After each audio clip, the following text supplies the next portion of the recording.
Yo, what up? This is Admin Negro Lantern. This is Admin Doom. Welcome to Blerd Lines Podcast on Nerd Unpacked. All right, go for it. Yeah. So this is the second show here on the 29th of 2019 here in June.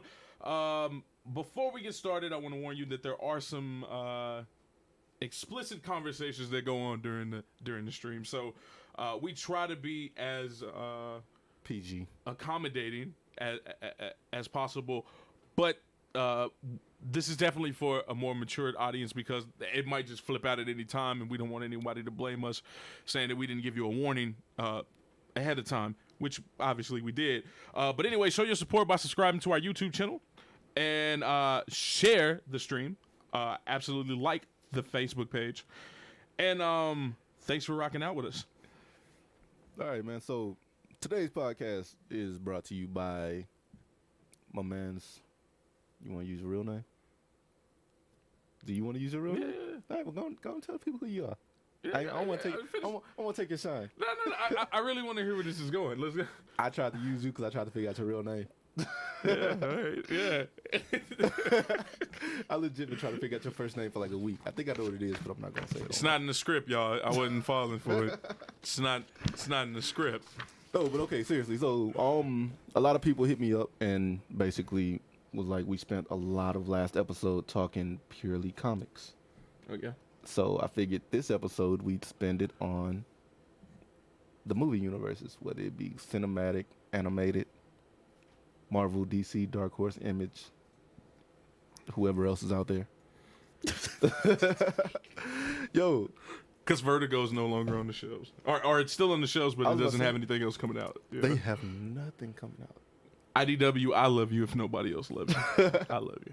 All right, so let's just jump right into it. First, of course, the one that's like the most important one, the most popular one, Marvel. How you feel about it? So let's hear it. And this is referring to the first stage of our the Infinity Okay. Saga. Just straight the Infinity Saga so far.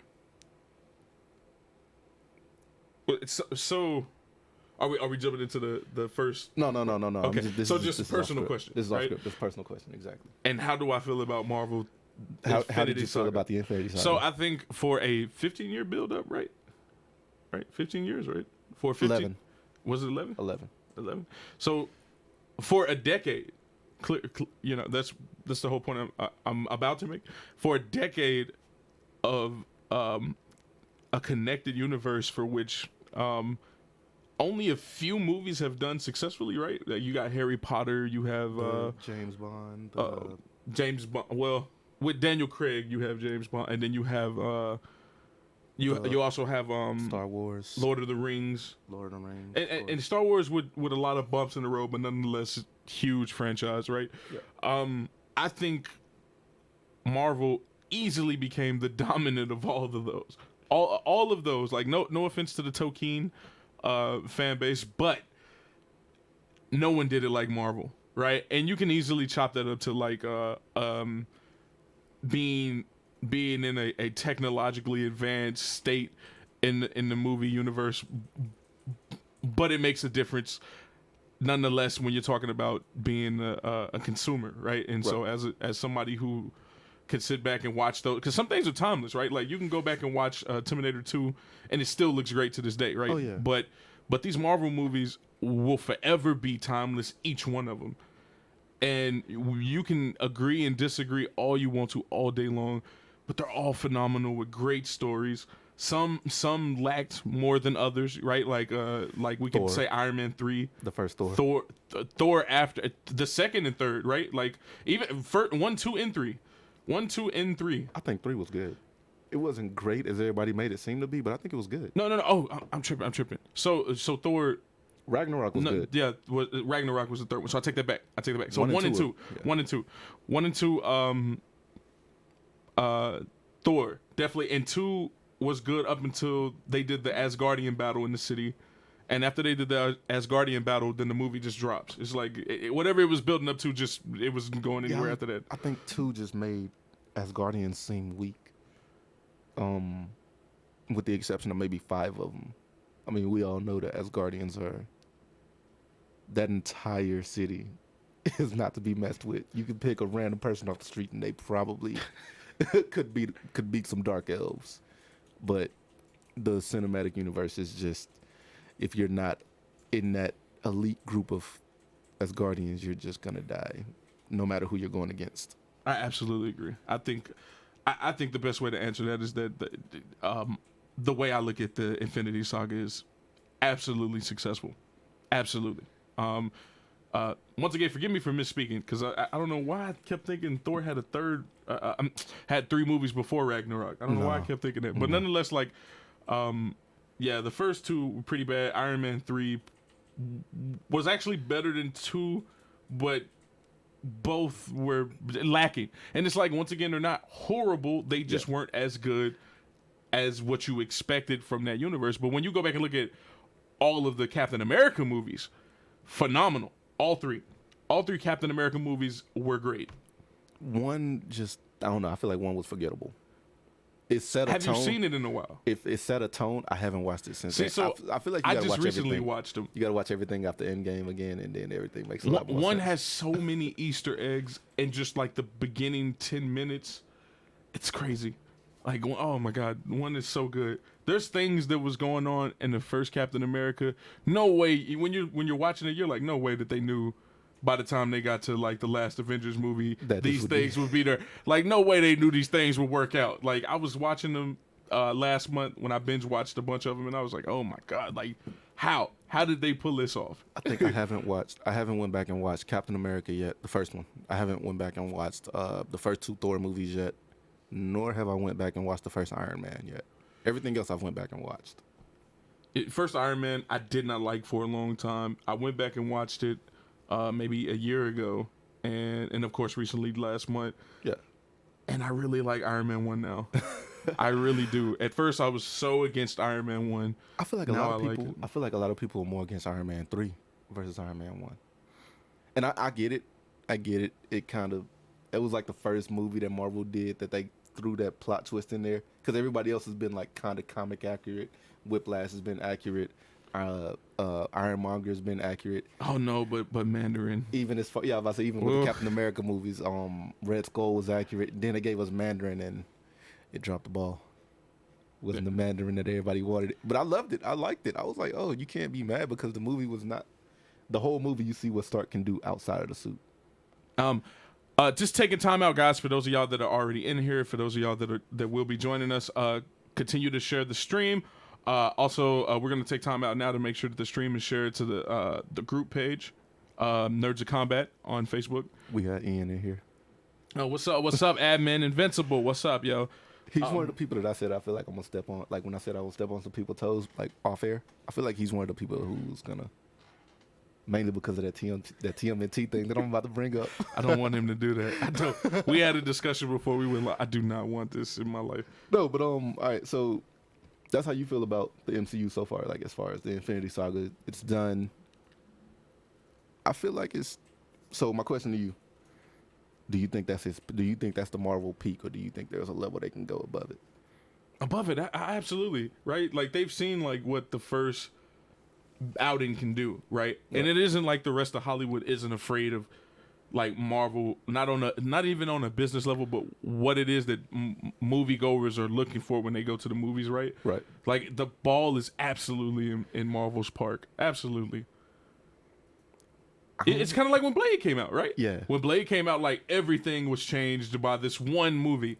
Now you're talking about a decade worth of movies by one household. Oh man, come on. So I look at it this way. I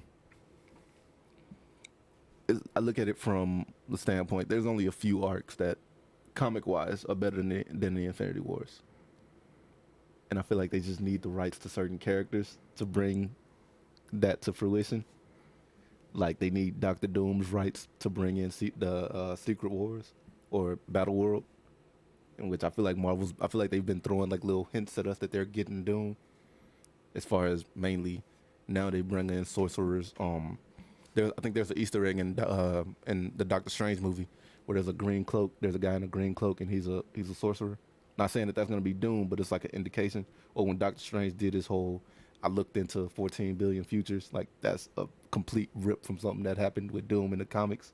where he went to Boston. The Panther guy was just like, I looked into 14 million futures, and there's only one where humanity survives, and it's the only one that's under Doom's rule. So I feel like the only thing that's gonna top the Infinity Saga is bringing in Doom, or unless they take Ultron and like run with him, like they'd have to run with Ultron. But aside from that, I don't think there's anything that's topping the Infinity Saga. It'd have to be something heavily involving Doom or Ultron. Yeah, I think, especially if they can get James Spader again, I think the next Ultron story will be the most gruesome we've seen in the MCU. Like, Thanos will have nothing on a comeback from Ultron. Ultron will be absolutely just devastating. They could literally, in my eyes, make an entire saga for Ultron. They could do it for Doom and Ultron. They could actually do it for a lot of people. Because that's one thing people don't understand. Age of Ultron, like, there's so much more going on in that one movie than majority of people understand. I know there was that whole beef about, like, why do they call it Age of Ultron? There was a lot of things going on. I'm sorry to cut you off, but yeah, I feel like, hey, just side note, if you haven't went back to watch most of the Marvel movies after Endgame, you should definitely do it. There's a lot you miss, especially in Age of Ultron. There's so much. I'm not going to give it away because I feel like it's like a re-spoiler. Because there's a lot of stuff that you see in the movie that you saw the first time that you just ignored. And then you go back and watch it and you're like, oh shit. Did they really know that this was... And that is exactly why we did the disclaimer at the beginning of the episode. There's going to be a lot of that. Yeah, this one, I feel like I'm not going to spoil anything, though. Once again, guys, make sure that the stream is being shared to all the pages, all the groups. If you're just now coming in, or if you've been here, make sure you get your shout-outs. Also, if you have any questions, of course, this is still a Versus community, so please post them, and we'll address them. Other than that, back to this particular topic that we're on now, because as Admin Doom said, that we need to talk about something else at least for a little bit. So you know me, I would want to see Secret Wars. That is literally at this point, I'm satisfied with the MCU. I don't, because of Captain Marvel. I want Doom to kill Captain Marvel. Those depictions of Skrulls, I do not like that depiction of Skrulls. I want to see Secret Wars.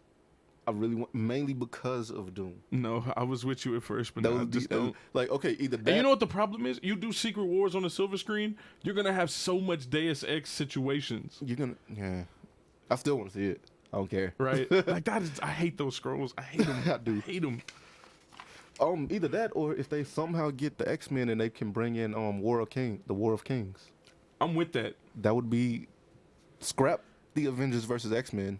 Just bring in the X-Men and bring in the War of Kings. Well, first off, I don't want Avengers versus X-Men. I don't want to see heroes versus heroes. I'm so tired of that. It's been going on in comics from both major households, right, like for years now. It's the conversations are literally, even in the Versus community now, it's hero versus hero now. Like, right.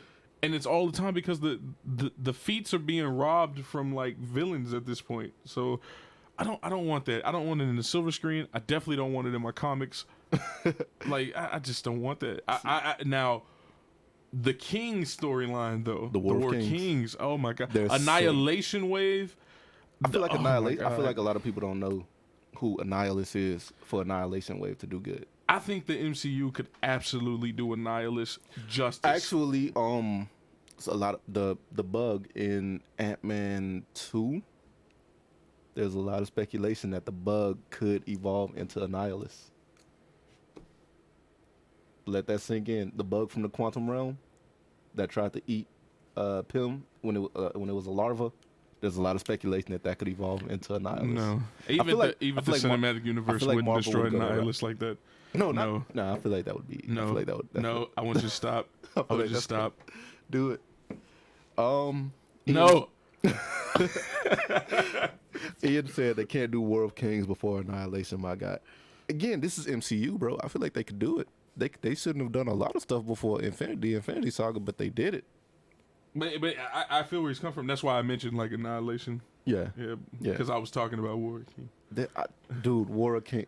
I wish we could get like some high Marvel executives. I mean, for watch this. those of y'all that absolutely do not like the Inhumans, I don't know why, man. Like, there's so many great characters in Inhumans, and when I say that, I mostly mean Black Karnak. Bolt. I thought you meant Karnak. No, Black Bolt. I thought you meant Karnak. I really just mean Black Bolt. Dude, I feel like I don't know why, dude. Karnak's my favorite one. I just don't like.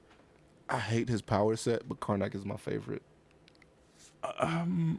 Karnak is a great character. I do like Karnak.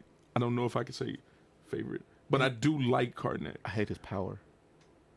The whole. I hated his old visuals, like the big head. I hated that head. I like him since he got the hood.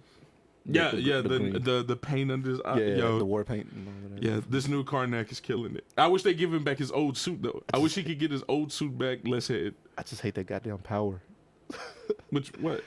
I can look at anything and break it It's down. not. It's not a power. It's it's his actual skills. He honed his skills to where he could see the flaw in everything. So if there's a weakness in something, he can see it. Remember, he Civil War II, he like brought Tony's. He was gonna bring Tony's building down. Yo, he did that. He did it to a giant ass block of adamantium too, didn't he? Like, I'm like, how do you break adamantium down with your bare hands with one hit at that? Like, yeah, he walked up on the Stark Tower and was like, Tony, you come out now, or I bring you out. Yo, he's the man. Yo, he's the man. So no other things you'd want to see brung to the silver screen. No, I feel like there's something. That of course, Nova, man. I was about to say, I feel like you want to see. But a Nova the Nova run. Corps was absolutely Useless. butchered Useless. in design Useless. and in concept. Useless. Yeah, like the Nova Corps just needs to be revamped all the way. And it's not to say that they can't do it, right? Because you could look at I feel like the snap gave them room to like correct a lot of stuff now. yeah. By the Absolutely. way, Samantha said hi. Hey Samantha. Hi. That's how my daughter says it. She's like, hi. Which one? Kai or Kai loves to be like, hi. That is a mean baby. Yeah. Kai is No, but all right, back on topic. I feel like let's start some controversy real quick. I'm gonna let you go first on this one though. Top 5 Marvel movies. It can be MCU, it can be animated, it can be Sony, Fox. Top 5. No, it's definitely for me going to be live action. Okay. All mine are definitely live action. Ultron, Civil War, Winter Soldier, Ragnarok, and Ant-Man 2. Ant-Man 2 being my favorite in the entirety of the decade. By the way, Ant-Man is the best heist movie ever. I never realized that until this guy said it, and then I rewatched it. That is the greatest heist movie of all time. Yeah. Ant-Man 2 is the best, man. And like I said, heist movie, and as far as like MCU movies, I don't think any other movie did what Ant-Man 2 did. Not even Endgame. I don't think so, man. What Ant-Man 2 did was like non-stop great. Like once it started, it only got better, and you never stopped smiling through the movie. It was so good. Yeah, it was good. I feel like Spectre is setting up for somebody. Because you ever realize that Marvel does this? Like they bring in a lesser-known character to set up for a bigger character. I feel like Spectre is about to set up. I feel like you're trying to say Ghost, not Spectre. Not Ghost. Spectre. I mean, not Spectre. Ghost. I know feel what like you meant. Ghost. I feel like Ghost is setting up for somebody really huge. No, absolutely. I definitely not agree. sure And who, I think it'll be something to do with either Spider-Man or Iron Man. For sure. I feel like it's gonna be. I feel like it's Ultimates. I feel like it's gonna be something to do with the Ultimates or somebody cosmic level. I do not believe. Now let me say this. I do not believe, but it's not that I don't hope that Adam Brashear will show up in the Marvel landscape. I feel like he'll show up, but I don't think they'll go to. I don't think they'll go. I think that's just way too powerful for the way too powerful. I don't think screen. I don't think it'll be antimatter. Oh my god! A drop of antimatter. It just makes me feel some kind of way on the inside. You just want to see Ultimates run, dude. I do, man. I do. My favorite run. All right, so you got we already went through your top 5. Yeah, absolutely. Yeah, mine was down packed. Ultron, Winter Soldier, Ragnarok, Ant-Man 2, like Civil War. It's definitely. Is it in order? No, not in any order. I mean, the only one that's in order is me obviously saying Ant-Man 2 was number 1 out of all those movies. See, Ian said he's stepping away for a little bit. Cool. And then he said Ant-Man 2 is his second favorite. Once again, guys, for those of y'all who have been here, and for those of y'all who will be coming in, please continue to share the stream. Like the page, Nerds of Combat on Facebook. Also, the Blerd Lines Podcast. As far as the Nerd Unpacked page, which is basically our parent page. Yeah, that young man beat me to it. Also, you can watch us on YouTube right now. We are streaming live. We're still on Nerd Unpacked on YouTube. And we actually have a reveal for you guys later. We'll do two more topics, and then we'll do a reveal for you guys. Oh, dude, I think they're gonna love it. But get your shout outs. Most importantly, get your shout outs. If you have questions, post your questions, so on and so forth. And we still are taking versus battles though. Make no mistake, we're still taking versus battles. So make them good, make them count. Because I'm not doing Superman versus Hyperion or Superman versus Sentry. So or any one-sided ones. Please don't do one-sided matches. Please don't give us hard. Some of y'all are trolls, man. Y'all love to be like, oh, Woody Woodpecker versus Juggernaut. Like, come on, stop it. Tone Force. It's not that strong. Tone Force. Yo, okay, so I don't know, man. My top 5 is scattered all over the place. I had to go everywhere. I went MCU. I went Fox. I went animated. So I tried to take a little something. I just couldn't get anything from Sony, man. I could have thrown Spider-Man 2 in there. Which Tobey Maguire? Yeah, I could have thrown, but I didn't want to. All right, so my top 5, Blade 2. You can't argue with me that that's not the best Blade movie, like, of all of them. No. You can't argue with me that's not the best action comic movie of all. Yo, it was somebody who made a comment on our page, I believe, and he was like, to this day, I've never seen anybody else take a quote unquote whooping like that. Because I would try to keep it that. I haven't seen anybody take a whooping like that in a Marvel movie. Dude, Blade 2 is the greatest action comic movie of all. Bro, like, just the fact that I don't care what you say. Anytime you get Wesley Snipes in a movie and he's ripping through 10, 15 people, it's a good movie. And the fact that Blade did it twice in that movie, I want to say, to whereas the other 2 movies, he only did it once. My favorite scene from Blade 2 has to be the bomb. Oh, when he showed the... Are you talking... No. Oh, that was epic. No, like, there's so many epic things in Blade 2. Even some people who don't realize that Donnie Yen was in that movie, like as Snowman. Yep. Yeah. But no. There is the sewer bomb. Oh my god! When he did the countdown. My god, that was so Sam epic. Raimi actually did an interview. He but he used the effects from Blade 2, the vampire ash effect, and that's what inspired Spider-Man. So without Blade 2, we wouldn't even have Spider-Man. Without Spider-Man, we probably wouldn't have had the MCU. Without Blade, we wouldn't have a lot of... Yeah, but you wouldn't even have Underworld without Blade. Probably. Yeah. Probably not Underworld. Yeah. But I'm saying, but Blade 2 specific, because Blade 1, the effects weren't really that... They weren't that memorable. Like, and a vampire ash, but it still looked like the little fire, the paper fire. No, man, I gotta be honest. When you think about, even now, if you think about, like, Thanos Snap, and then you go back and you watch Blade 1, and he did the scene with the boomerang. Yeah. Nah, man. The dust. I would do a versus match. Dude, that Ash versus, like, Infinity War Ash. Dude, tell me, could they have been could that have been a hint that we might be getting Blade? Get the kid. Right, that's a reach. No, no, but Blade 2 simply because that was the first thing for me. Like, that was just Blade 1 was cool, but Blade 2 just like that was my. Admin Dirk is asking if you'll share the stream to the page. Yeah, I'll do that in a little bit when I'm asking you questions when I'm not talking. Gotcha. Let's see. The first Avengers movie. Definitely. I went to see that movie like 10 times in theaters. I was in high school. No, was I in high school? That movie came out 2012. I was in college, my first year of college. Dude, like when that movie came out, like every weekend, like for 10 weeks, I went to go see that movie like every Saturday for 10 weeks straight. Because the movie was that damn good. I got dragged to see the Dark Knight Rises movie, and I fell asleep each time.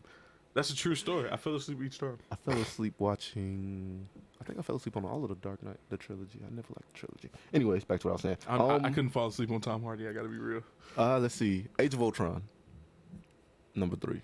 Again, like how we were saying earlier, you got to go back and rewatch it. Age of Ultron would have never made this list had I not went back and watched it after Endgame. And again, you got to go back and watch it.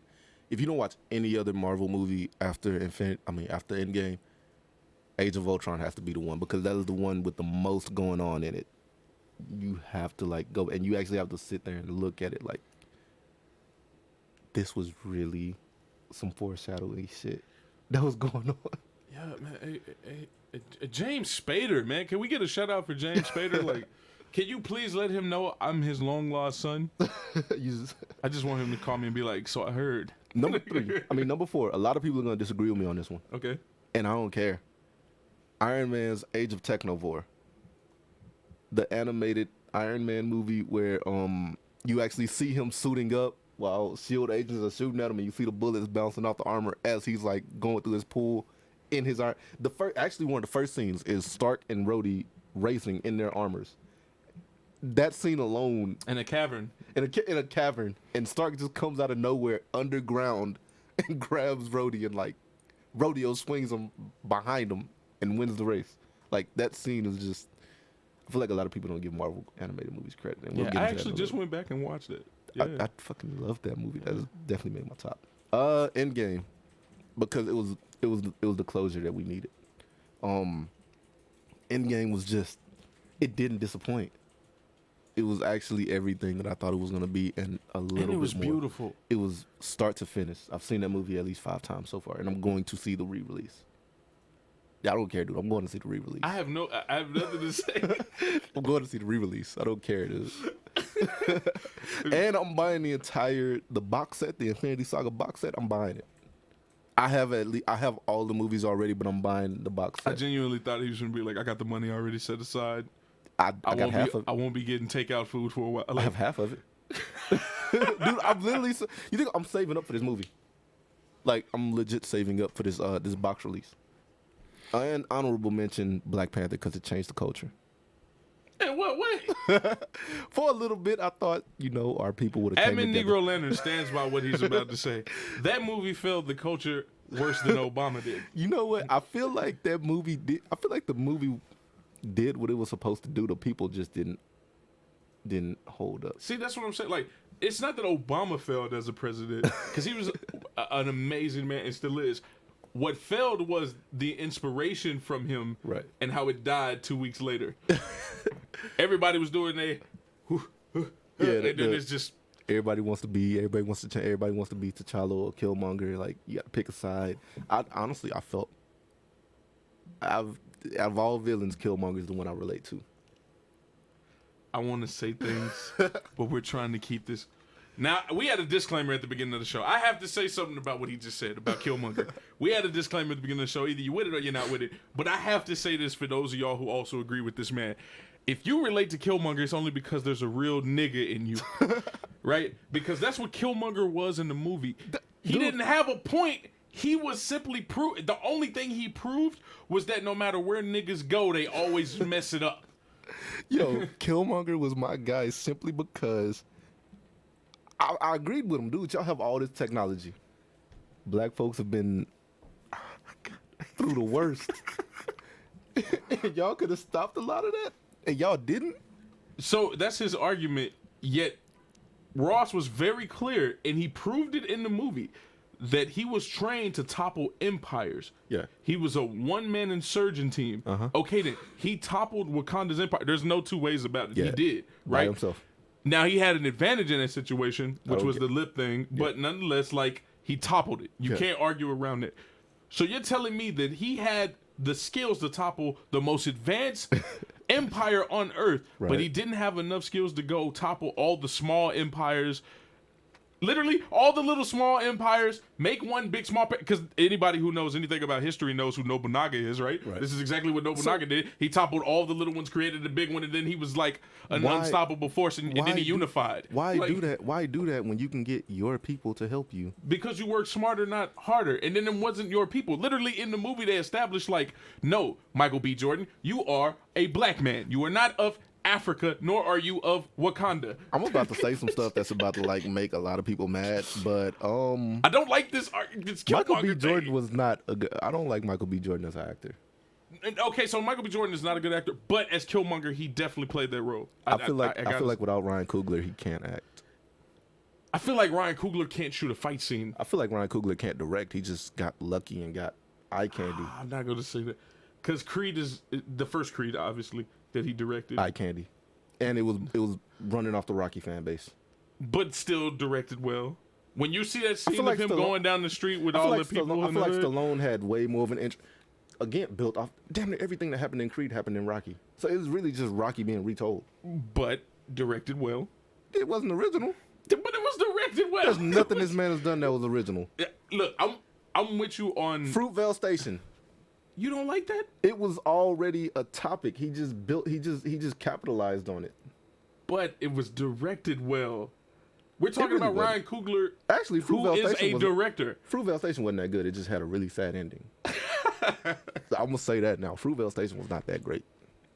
All right, okay, I can't defend that. Creed, which was a good movie, it was running off the Rocky fan base. But still directed very well. The only thing wrong with Creed is the fight scenes. The last fight. No, the fight. Every time there was like some hands being thrown. What else did he do? Black Panther, again, riding off the Marvel coattails, which I feel like he didn't even direct the whole movie. I feel like he had more influence, more people telling him how to do that movie, because that definitely doesn't seem like No, him. you know it was him because the fight scenes were ass. Like the best fight scene in that whole movie was the water stuff, and that's because the water was in the way. Right. What else did he do? I know he did. Like it one wasn't more Batman thing. versus Superman bad, but it was pretty bad. Dude, I don't think nothing's gonna be Batman versus. It wasn't Suicide Squad. Let me say that. Like Batman vs Superman isn't a bad movie as people try to make it out to be, right? Like it's not a great movie, but to the degree that people make it out, we're it's not on the bad. DC portion yet. No. But I'm just saying, like when we're talking about like bad directing, like the thing that's undeniably bad about Batman vs Superman is the alternate timeline scene where Batman's literally fighting people and none of the punches are connecting on screen. It's just bad. It's bad. I don't know, man. I feel like we can talk all day about Black Panther. No, we can move on. We can move Get on. bored. All right, cool. So next thing, MCU, the future of the MCU. Do you think Tom Holland can carry the future of the MCU like RDJ did in the past? So, do I think no? You don't think so? No, I think Tom Holland is an absolutely lovable actor, a great human being, right? Yeah. Great human being. But the weight of that RDJ. carrying that, no, bro, I no, feel like he can. no. His chemistry with everybody else is actually there. Like RDJ had chemistry with everybody See, else. But the problem is Robert Downey Jr. had the Swan song, right? Think about where Robert Downey Jr. was in his career, and then think about the come up, basically. And that alone makes him more of a person to watch than Tom Holland. I feel like Tom. I feel like he can carry it, bro. And then you gotta understand, Spider-Man is the most popular Marvel character of all time. No, that's a big fact. So are you saying Tom Holland or Spider-Man? Because that's what you're that's what you're implying. Both of them. Is it Spider-Man who can carry the MCU, No, or I feel is like Tom Tom Holland? can. I feel like Tom Holland can, because he has that chemistry with every other cast member, especially him and Anthony. Tom and Anthony have that. They have a weird. I think if they get his character out of the Anthony Mackie, like Anthony Mackie, Sebastian Stan, like they all like that dynamic between. I'm looking forward to that series, to that miniseries. but no, I think okay. So I can agree with you wholeheartedly if his character is written out of this child mindset, and they actually let him go into if he matures into. Now that doesn't mean, for those of y'all who have the, but no, admit Negro, no, that doesn't mean he can't keep telling his witty jokes. I'm just saying I want Parker to finally be something that we haven't seen. You know what I'm saying? Like we've seen the whole Tobey Maguire was a kid, and then he keeps dealing with all these adult problems that he never seems to be able to manage, because that's what it was. That's literally what Sam Raimi's trilogy was. It was literally like, no matter what Parker did, he just can't get a break, right? And like, if you watch all three of those movies together, it's actually pretty sad. Yeah. I've never. Yeah. But the original three were definitely sad. Yeah, it's absolutely sad. Like for people who try to make the argument that the third one wasn't good, you clearly didn't understand the landscape of all three of those movies. Yeah. But nonetheless, we've seen it before. The same thing Tom Holland's doing right now. Like we've seen that kid who's a kid for so long. Like I want to see him mature. He's been through way too much not to mature. You know what I feel like the problem with the Sam Raimi series is, and it was my issue with it. Not enough jokes. when people think Spider-Man, they think jokes. And side note, I love how they did the Spideyverse. They did the Spider-Man 3 the dance scene off of in. He was like, it was a weird time in my life. It's a weird time. No, but I don't care what y'all say. I like the scene because I understood what the metaphor was in the scene. No, but I at first I didn't like it, and then you gotta understand that Peter wasn't always this fun joke telling. At that point, he still hadn't figured out how to cope with Uncle Ben dying. Still, because I'd appreciate it if you only talk about these things without making your algorithm and your voice match the dreadfulness of what we're talking about, Uncle Ben. Because you gotta be serious. You gotta be serious. No, but I understood that, you know, as a kid I didn't understand it because I wanted funny. I wanted funny Spider-Man. I wanted all these jokes, and the only one that gave them to me was Spider-Man 2. You got it in Spider-Man 1 a little bit with the Green Goblin, but it wasn't. No, it was way heavier in the video game, in the first video game. Yeah, but I'm not talking about the video game. No, but I'm saying, like, I'm agreeing with you. Every video game is going to give you wisecracks, even the new Spider-Man, as much as I hate it. The new Spider-Man gave you some wise. It's a suit you got to get to unlock it, but you get it. But, yeah, as an adult, and then you read more into actually when him and MJ, every storyline where him and MJ are together, that Spider-Man is more serious than joke telling. It kind of makes it a lot easier to watch him. Even Spider-Man 3, as much as I used to hate that movie. And then you got to understand that, you know, not only did he have to kill his best friend's dad, he had to watch his best friend die. I think the only way, man, Tom Holland will be able to carry the MCU in my eyes is if the MCU beats Batman at doing the Arkham story. If they do Strikers Island, not Strikers Island. Where is it? Where all of the Spider-Man villains are at? Is it Strikers Rikers Island? Is it Rikers. Strikers Island? Rikers Island, same guy. Rikers Island. Same difference. If they do Rikers Island and Spidey has to put all of them back, dude, I would love that, dude. No, all right. So I feel like we're gonna get sidetracked. Okay. Let's get on to, and feel free to chime in. Let's go to the Facebook comments because I feel like we've been ignoring these. Okay. We can reveal actually right after the comments. All right, cool. Yeah. Let's see. We got P. Ken, who's actually my cousin. He was like, the first Avengers was life-changing. It ruined a lot of hero movies because the bar was set. I feel like I said that, and me and him had this conversation a lot. Avengers set that bar, so even DC tried to do it. They tried to make an Avengers movie without the build-up. Well, if you're being technical, they actually were the first to try it. They tried to do that Justice League movie with Common and the other people who got casted. Yeah. So DC actually was going to do a Justice League movie, and Common was going to play the Green Lantern. And there were some other I think Paul Rudd was actually Flash or something like that. I could be wrong, but I think Paul Rudd was supposed to be there. Dude, he would be a great Flash. But dude, Paul Rudd would be a great Flash. Like I said, I could be wrong, but I think it was Paul Rudd who was supposed to be Flash. He would be a great Flash. Dude, he would be a great Barry Allen. But the movie got canceled. The movie, I don't care, but he would be a great Barry Allen. Actually, I think you can actually go on Google and you can pull up what the actors may have looked like in costume. I'm thinking about doing it now. Yeah, but this was a thing. So yeah, they did try to beat them to it. They just didn't fall through. But yeah. I agree with I agree with what he's saying though. The bar was set so high that I don't think too many universes can do it. I don't think DC could do it if they took their time. You know, so I agree that the bar was set very high, but I also think that a better director could have set that bar even higher. Because Josh Whedon is not a great director, and I don't care what y'all say. But at the same time, dude, think about it. It doesn't matter who directed it. The bar was set, and it was exceeded. Every Avengers movie after that just raised it. Like, the first Avengers movie just made it to where, all right, I feel like they were like, okay, so Josh was like, okay, I got this. This is good. And I don't think Josh knew that he could do, well, that the Russo brothers could do better. I feel like he thought that, okay, this is just it. Nobody's going to top this. And then you get the Russo brothers come in and they just start destroying shit. And then you He's get like, oh, not those comedians from Arrested Development. Yo, they just come in and like just destroy shit. And I'm like, oh, like why? Like, and I don't care what you say. There's not a single bad Avengers movie. Not a single one. Like, people try to say that, oh, the first Avengers was just them fighting against themselves. Like, okay, so it's supposed to be. That's why Justice League was bad, because the fucking chemistry was damn instant. You could have got a what? Yeah, what? Yeah, okay, so your complaint is that heroes were doing what heroes do, like they fill each other out. Yeah, exactly. And I have a friend who his main argument is always that they were fighting against themselves most of the movie, and then they just kind of like, yeah, they're supposed to. They supposed to, bicker and argue because it wouldn't have made no sense. Like, it would have made no sense if you'd have had, Fury come together and say like, okay, all you guys have to be a team now. You have Stark and Thor, who are they two have of the perfect biggest. synergy. Stark and Thor, two of the biggest egos of all time. Of course, there's gonna be some tension. I mean, even Cap is no. Even Cap has an ego a little bit. Like too. even Cap has that whole like it's got to be by the book, Yeah. And Stark Tony's like, is my way. I got a plan. Attack.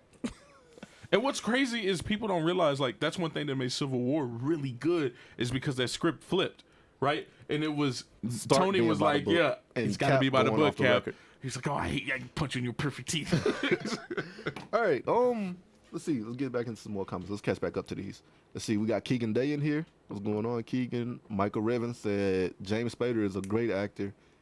You did good, Ultron. I love him on the Blacklist. I love him in the Blacklist. I haven't watched the Blacklist. The Blacklist is amazing, and if you are haven't not watched watching it. the Blacklist, you have wasted your adulthood. Dude, I haven't watched it.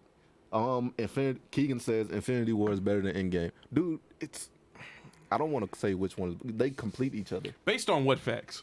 They complete each other. Like, Dude, okay, they complete each other. I feel like Infinity War was the better story, but Endgame just gave us the action that we needed in Infinity War. I So feel they like complete- Endgame was the better everything.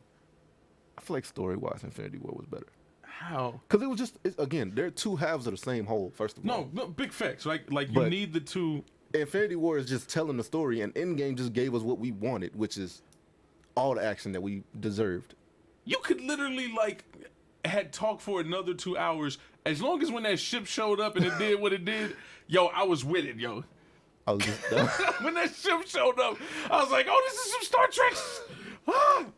Yo, it just, how did no one die in that? The real question is, what happened to the rest of the tacos in that situation? I don't know. Let's see. Pete Ken, I cried. Endgame. Dude, I did cry. Endgame made me cry, bro. Because I realized this is the end of an era. We're going to look back and we're going to tell our kids we literally lived through the best cinematic era. So, so everybody said they cried. I want to know, what is this everyone else cried at? What is it that was... I cried when I noticed that, again, this is the end of an era. We're So literally... it was the impact. Exactly. This is a decade of my life coming to an end right now. I mean, man, I didn't cry, but what could have possibly made And then they me killed Stark. cry was... Oh, so Stark so died, was that man. the thing that made you That cry? was one thing that made me cry, but what actually triggered it Was the impact. This is 11 years in the making, and this is what 11 years led up to. This is the end. This is what I'm gonna look back and tell my kids that I lived through, like these movies here. Because think about it, our parents can't say that they lived through something like this, a decade of one franchise just going at it, at least 3 movies every year. See, not me, man. So nothing made me cry, but what could have made me cry was that Sam Wilson Captain America coming to fruition. Dude, When I saw it, man, and Bucky stayed behind and Sam went up, I was like, this is it. This is your moment. This is as big as you're gonna get. oh, let's see. Ian said, "I'm so glad I showed up just for that Killmonger commentary." Dude, you knew I'm on Killmonger's side, bro. Like, I feel like T'Challa was too passive. I definitely feel like he's not as. I said what I said. I feel like T'Challa was too. Even you can't argue compared to the comics. T'Challa in the MCU is way too passive. I said what I said. No, you're absolutely right. If you're talking about like on-screen Black Panther versus comics, he's way too passive. Maybe the closest the movie got was when he chased down Bucky. It was about to end. When he chased down Claw. That's probably the closest they got to an accurate depiction of I would Black say Panther. Bucky because he almost killed Bucky and Cap saved his ass. Do you not remember what happened when he caught Claw? Oh, you talking about Black Panther? Yeah, he was like, "Sheesh," And he was about to kill him, and then Shuri was like, "Not here." No, but and then it became a diplomatic thing. But he was too soft. He was too passive. I feel like Shuri shouldn't. But that is Black Panther. Black Panther comics are all about And this is what I'm saying. This is what I'm saying. Though he would have killed Bucky had Cap not shown up. Yeah, Bucky okay, so in that situation where there's like no word and not in There was no words. There was world, no words had. There was no. It was chase you down. in When that I catch you, situation, I'm going to kill you. Yeah. He caught him, and he. You know almost why killed Admin him. Dooms feels this way, right, y'all? It's because Black Panther cut off Sabretooth's head. Yo, So it's personal. it was a clone. Same thing that happened with All Wolverine. Sabretooth has is clones. Hey, get out of here. That's all he has. You just mad that Sabretooth cut through vibranium. That's what you mad No, he about. did not cut through vibranium. All That right, was on the artist, y'all. Go read it yourself. All right, Keegan says I don't like him as an actor either, referring to Michael B. Jordan. I don't. A lot of people don't, bro. He's not a good actor. He's eye candy. He's like Jason Momoa. I think Jason Momoa has two good things he's done. One is what is it, Stargate? And two, I can't even think of the other. As much as Game of Thrones, that's what it was. Game of Thrones and Stargate. I do not like Jason Momoa as an actor. Aside from that, he's not a good actor. In the MCU. I do not want him. He wants to play Wolverine. Everybody wants in on Wolverine. The dude from Kingsman wants in on Wolverine. Dude, he's too big to be Wolverine, bro. Like, no. Mike Blunt's is in here. Let's see. Don't forget to get your shout outs, guys. Oh yeah, RDJ is the man who played a black man better than a black man. Dude, he's on Tropic Thunder. I don't think nobody could have played. Do you know that Robert Downey Jr. is probably the only white guy to never get in trouble for blackface?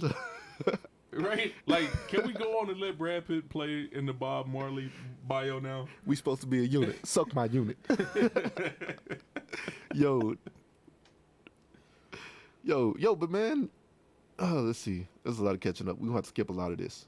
No. Let's show everybody love. Let's see. James said he's tired of my shirt. It's a Kakashi shirt, and yeah, this guy is too. That's why I wore it for today. Yeah, I called him out on it. Believe it or not, Admin Static, I actually called him out on it when I got it. I was like, "You're not slick wearing that shirt, bro." Let's see. Mike Blunt said the Iron Man snap was funny. It wasn't funny, bro. Like the I am Iron Man. It just didn't. After he said I am Iron Man, it made me realize he was gonna die. But it just. I guess it was supposed to be funny. It just wasn't funny to me. Like, of all the things that Stark did, that was not funny. Really? Because I didn't think it was supposed to be a comedy thing. I didn't think it was. Apparently, it's funny to Mike. I don't know, Mike. You're a little off. Weird. A little psychotic on that one, son. Keegan said, "Not gonna lie, when I seen Sam become Cap, I was like, that motherfucker Joey probably got a badass grin watching this." You know what? When I saw that, I was trying not to cry. I swear. When I saw that, I was like, yo. But I was hyped though. I saw that and I was like, yo, Joey is livid right now. I was like, Joey, not livid, but Joey is hyped right now. Like because I know you've always wanted the Sam run. I mean, I've said that it was gonna happen. People were like, no, it's gonna be Bucky. I was like, no, Civil War 2. When they get off the jet, yeah, there's a conversation between Cap and Bucky, and it's clearly the movie establishing that it will not be Bucky who becomes the next Cap. And you guys don't understand, man. Like, if you actually read Captain America comic books, yeah, like Falcon is Cap's best friend. Yeah, there's no two ways about it. It's not Bucky. It's not Stark. It's Sam. Even if you read Legacy, right? Marvel Legacy, which is more recent to date, like even they did their friendship a huge justice. Would you say Legacy is Marvel's Rebirth, or All New, All Different? No, All New, All Different was before Legacy. Okay, that's what. Yeah, way before Legacy. Would you say one of them is their Rebirth though? Not necessarily Rebirth, but they're New 52. The problem is that after Secret Wars, that was supposed to be the rebirth process for All New, All Different. Yeah. Okay, let's not talk comics. We spent this let's not go too deep on comics. You wanna tell the news, or you want me to? Oh no, you covered it.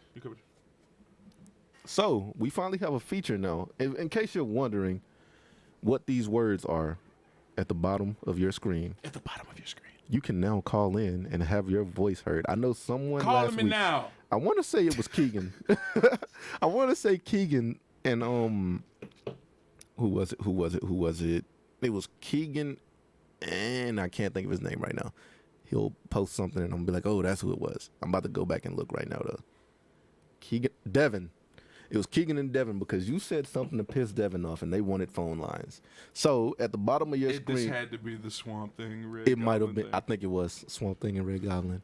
Now, I'm never living this one down. Wait till this Venom Goku thing gets started. Your wife just joined, by the way.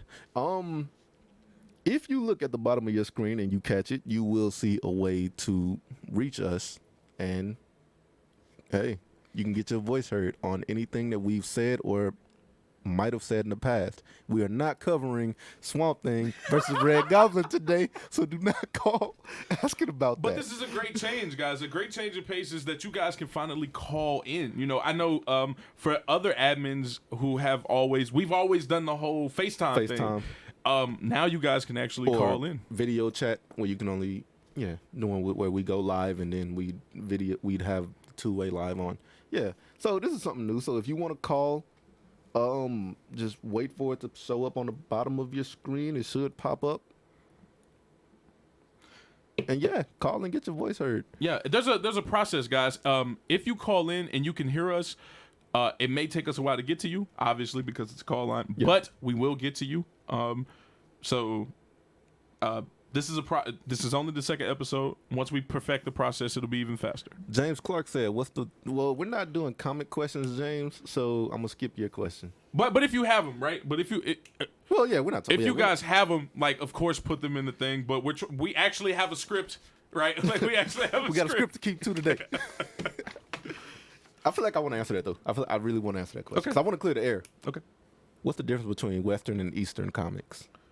Oh, my God. The name. Okay. The name. If you say anything other than the name. Okay, that's the best way to put it, the name. Manga and comics are the exact same thing. The name and color. But I get what James said this, right? It had to be James. Well, he asked the question, yeah. Okay. So,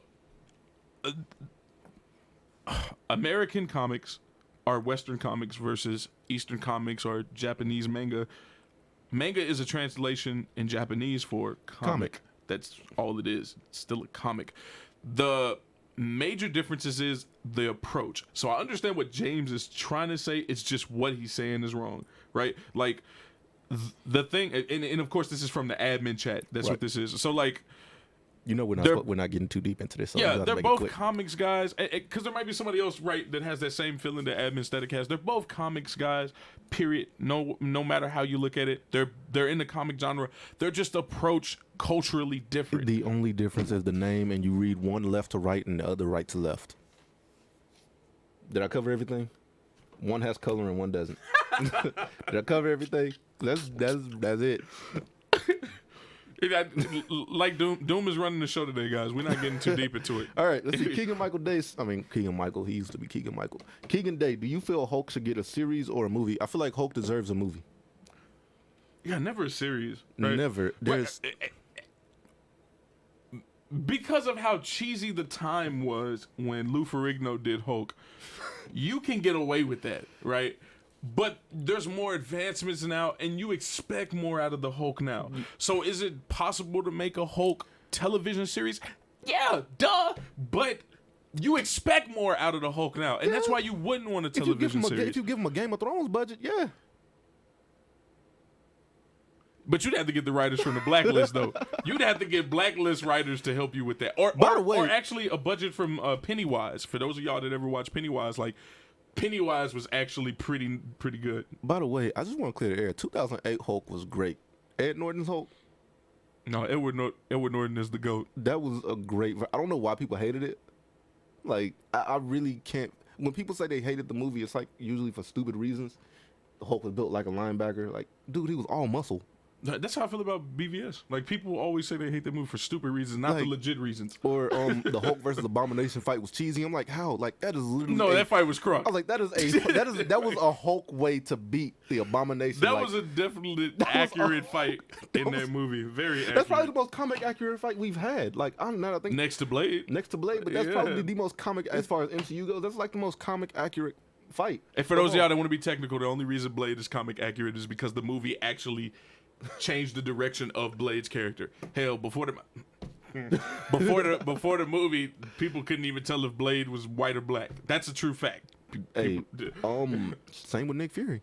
They didn't realize that, Sam Jackson actually wanted to play Nick Fury, but they were already modeling the ultimate Nick Fury after Sam. No, that's why. So Sam told them when the artist used his likeness, he was like, I'm not gonna sue you for cash, but I want to be able to play Nick Fury. That's what I'm saying. Like, And that's Sam how it wanted happened. to play Nick Fury, but they were already making the ultimate Nick Fury modeled after Sam. Yeah, and that's how that happened. So Sam And it just kind of like pushed his way in there. He was like, "Look, either I sue you, or you make me, or you actually make me Nick Fury in your movies." And it fit, dude. Like, bro, probably top 5 Marvel comic castings of all is Sam. Let's Jackson get this out the way, y'all, because I know it's burning a hole in Admin Doom's throat. So go on and say it. Who was the best villain cast of all time? The best villain You know who it is. of Marvel, Ultron. Oh, so you don't want to say Doom? Is Ultron. Oh, we talking like actual live action cast? Oh, then yeah, Doom. Julian McMahon was a great Dr. Doom. I thought we were talking like, I thought you were asking who's the best villain. But as far as because Ultron didn't have a cast. It was CGI and a voice. But I mean, he was still casted by James Spader. yeah, it was a voice. Anyways, if we want to talk actual, He was the movements too. I mean, if you want to be technical, you wanna ain't talk- you finna wanna discredit James Spader. No, we're gonna talk about this. if you want to talk actual on the screen, it was Julian McMahon as Dr. Doom in the first 2 Fantastic Four movies. Nobody can argue me on this because I'm the ultimate Dr. Doom fan, and you will be proven wrong time and time again. So, no. No. No one can argue me. It's not happening. Somebody's going to try to argue this, dude. Julian McMahon, if they do a recast and they do not have Julian McMahon as Dr. Doom, I probably this won't is watch on the movie. track. We are actually at the Dreamcasting The at the part of the Dreamcasting part. script. So- So yeah, this is pretty on topic. I am not watching I will not watch anything with Dr. Doom unless Julian McMahon. I'm probably still gonna watch it. I'm just talking right now. But See, now I the would- problem was, old boy from the reboot wasn't a bad cast. He's actually a great actor. The movie was just movie was bad. just shitty. Yeah, the movie was horrible. movie That dude's a great actor. Absolutely great actor. For those of y'all don't know, he was in movies like Rock and Roller. And if So- you ever seen Rock and Roller, like, ooh, he you know was what's amazing. funny? He did an interview before they actually started shooting, and he was like, his brother would not let him take the role until he read Books of Doom. And actually, his brother used to quiz him on Doom. Fox dropped the ball though. Fox just made that whole other dimension, et cetera, bullshit.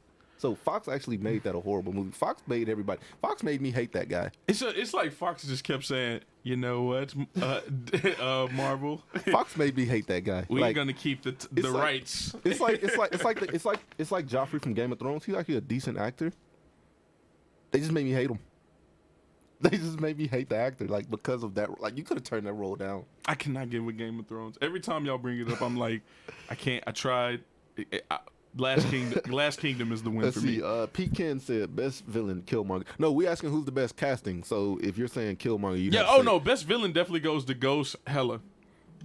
Ghost and Hella, best villain. Like Best villain would be Ghost, Ultron. Hella, Ultron. Ultron and probably I'd give it Ghost. Yeah, Ghost is definitely in best. I'm trying. Biased aside, I want to say Thanos, but I'd probably give it to Ghost.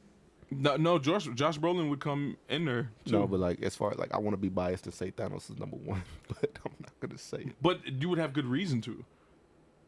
I'm giving it. Saying Killmonger is not good, unless you're just a really, really deep down bitter nigga. Keegan said Loki.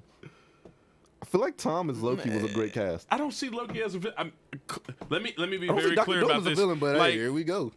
Loki is definitely villainous, but Loki's so much more than a villain. Like, That's most he's villains just in he's Marvel. just Loki, right? That's- Like that's- he's that's not. most villains in Marvel though. They're he's- more than just a But villain. he's not the end all be all bad guy. He's just Loki. Whoever is the end all be all bad. They all have good reasons. No, for Ultron end all be all bad guy. Hella end all be all bad guy. Nope. Ghost Hela end all be all. Hela was the princess that was promised, but got turned on. So it was, No, you're talking deeper than that. Like in the story, she is absolutely the villain. No, she just right. wants- Loki no. literally comes back in the MCU and is she just really comic relief. Is she really the villain, or does she just want Asgard to go back to its, No, she was its glory days? First off, she's the goddess of death. Like, what are we Okay, talking that about? ain't- that ain't It's her not like fault. she's a misunderstood character. No, she came back and slaughtered her own people just to get her throne back. She didn't come back and try to explain anything. She didn't show them the mirror. Who fault Like, is it? Who fault is it that Odin misled his people into forgetting how they got everything that they are So now? let me make sure I got this straight.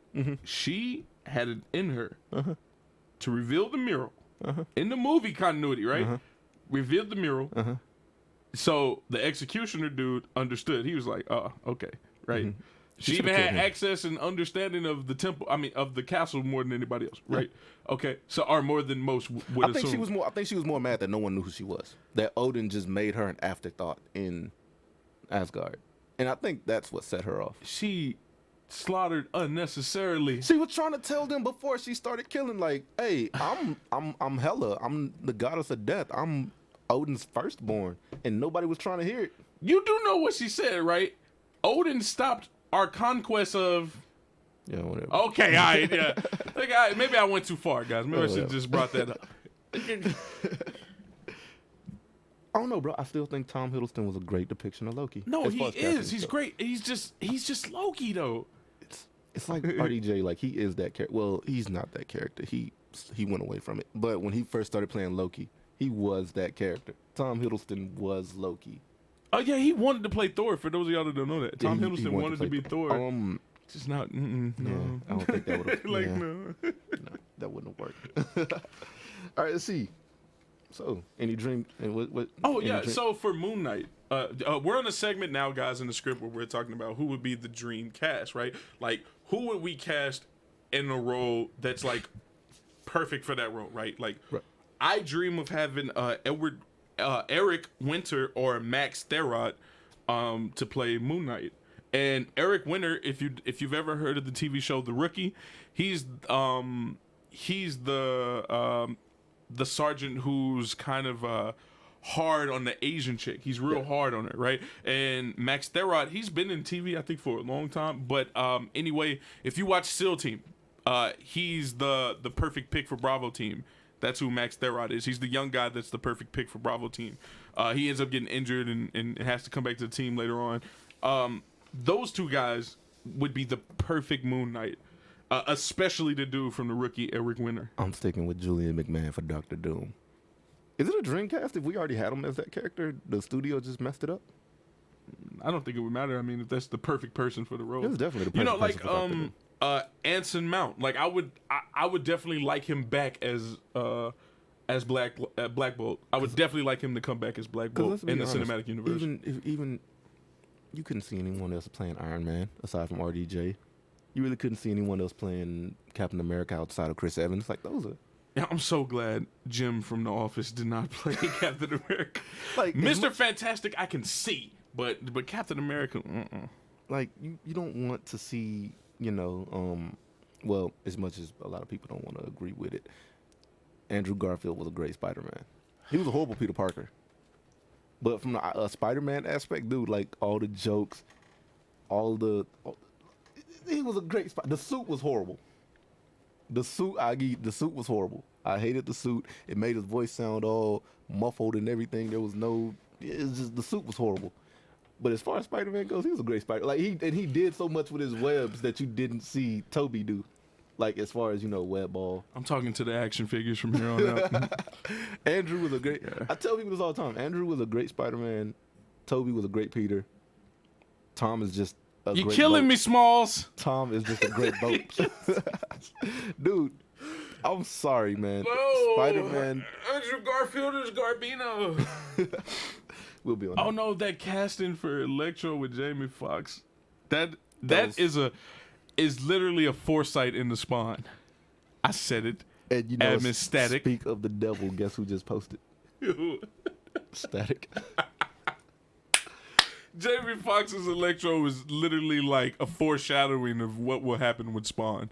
I do hope I'm wrong, but I hope you're right, dude. I don't want to see Jamie Foxx as Spawn. Jamie Foxx is not a good actor. My cousin he has said, like don't maybe disrespect. 2 movies. Like, my cousin said, don't disrespect Toby like that, bro. I'm sorry, bro. Right, like Tobey Maguire was that man. As kids, I just wasn't like and I think I'm gonna go into story time here a little bit. I think even Ken can attest to this. Like, as kids, when we'd all be in the living room watching Spider-Man, I wasn't into it because it wasn't funny enough for me. Like, it didn't have the jokes. Man, you're telling me 2000 and what was it? 2000. No. It had to be 2001 or 2002. It was either 1 or 2. But like, you're telling me Tobey Maguire's first Spider-Man outing didn't inspire anything in you as a kid? Not your imagination. I never wanted to be Spider-Man. I never wanted to be Spider-Man. As a kid, Look at me. I wanted to be Tobey Maguire. I never wanted to be Spider-Man. Fuck Spider-Man. I wanted to be Tobey. I never wanted to be Tobey Maguire. I never wanted to be Spider-Man. I was never a Spider-Man fan until I found out about Miles Morales, actually. See, I'm a Spider-Man fan, just not Peter Parker Spider-Man. I'm Miguel O'Hara. I was never a Spider-Man fan until I was never a Spider-Man fan until I found out about Miles Bill Morales. O'Reilly. Miles Morales.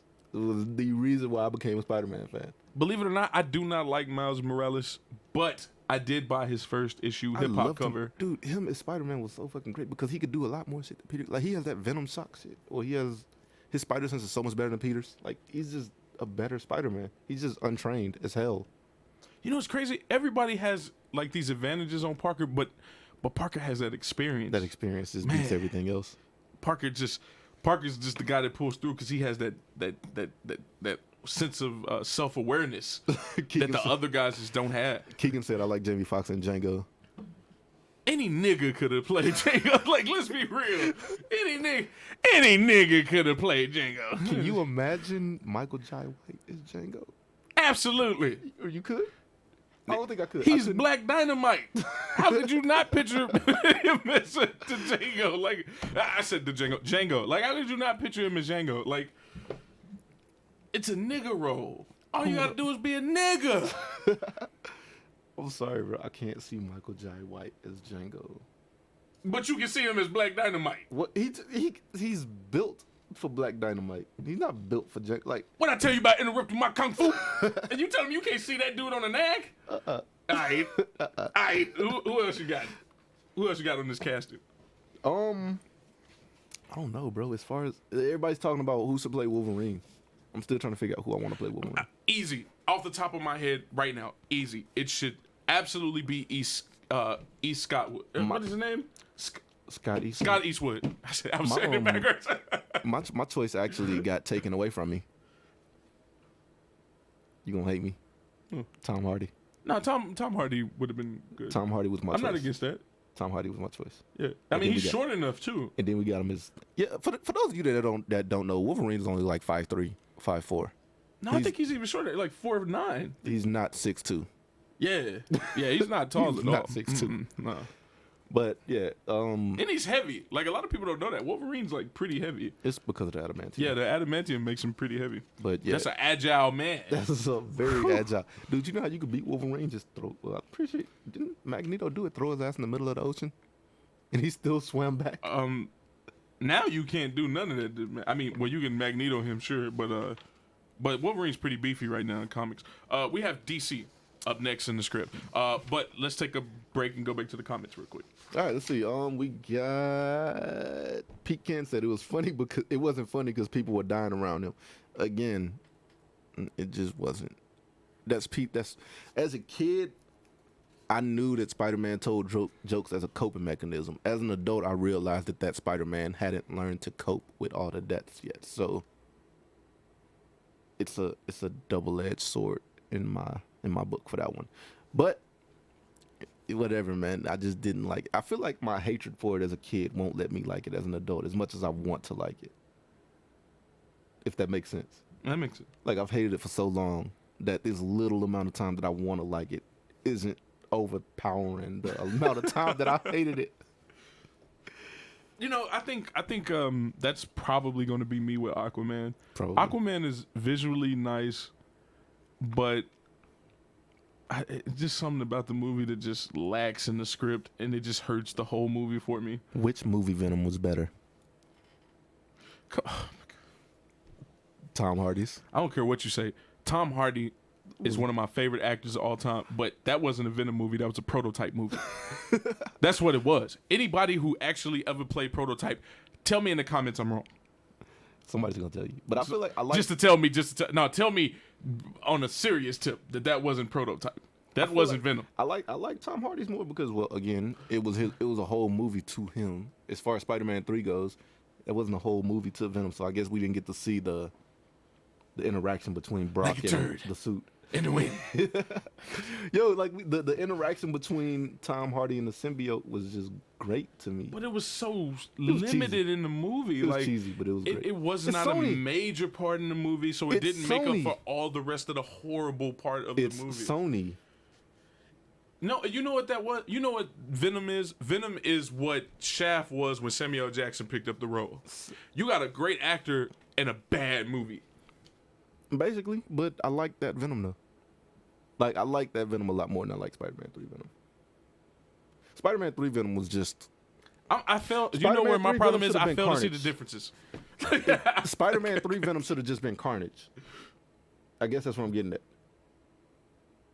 The shrieking, the jumping around, the droopy symbiote liquidy coming from whatever the fuck. There are so many parts of me that feel like he would have been much more lovable had he not had the silver lining. I strongly feel like I strongly feel like people would like him more if he didn't have silver lining. Because like when they first showed the new Venom movie and I saw both pictures side by side, and I wasn't the only one to say it. Obviously, somebody made a meme out of it. I was like, "This is the same Venom. Like, it's the same guy. It's the same." Michael Shannon as Zod was great. That was Yeah. Yo. I don't. Who said that? Keegan Day. Yo, shout out to you, Keegan. You definitely good And opinion right there. Great opinion right there. Speaking of Zod, let's jump into the DC portion of the. Well, we can slow this down. We can catch up with the thing. We can slow this down Well, because we're we on- definitely had the time. Let's jump into it because we still got to cover Dark Horse, Image, and all of those other All right. fun. Yeah, All right, you don't want to waste this last four? Nah. For the first? Okay. All right. because I feel like Dark Horse, Image is only gonna take All right. about 10 minutes. For you guys that are here, for you guys that are coming in, for you guys that have been hanging out, please continue to share the stream. Please Get do. your shout outs if you have any opinions on anything because you are very opinionated people. Please share it with us because we would love to ignore you. Dude, we're gonna have to do a giveaway one. We're gonna do a giveaway one of these times. The first person to get 100 shares gets You're not getting my Black Manta. a free shirt when we make them. And I know y'all thought we were joking. We were like, we were gonna get some stuff to put We're up here. working. We did that. Yeah, we're working on it. Yeah, we just so happened to luck up today. I'm looking, dude. All the Dr. Doom figures are like $200 that I Yeah, want. you were telling me. Yeah. I'm not spending $200. I love Doom, but I'm not spending $200. I thought about it, but I'm If not there doing was a Dante that I could get, it. About yay high, you'd probably spend it. I'm not spending that much. probably I'd sell my kids for that. I'm not spending that much money on a Dr. Doom figure, What? bro. I'm not You doing know it. how much I'd slang for that, bro? All right, let's see. Keegan said, Keegan, this is where you mess up, bro. Tom Cruise for Wolverine. You said one Tom good, Cruise does not belong in the You MCU. said one good thing, and then you just messed it up. You know, I don't want Tom Cruise nowhere. I don't want Tom Cruise anywhere near. Now, if I could be honest, Tom Cruise could have possibly made a good Mysterio. But I do want Channing Tatum Channing as Tatum as Gambit. Why do I keep saying these names back? I am not dyslexic. That was another dream matchup because it should have happened. He should definitely be Craven. I was gonna say Gambit. No, Craven. He should have been Gambit.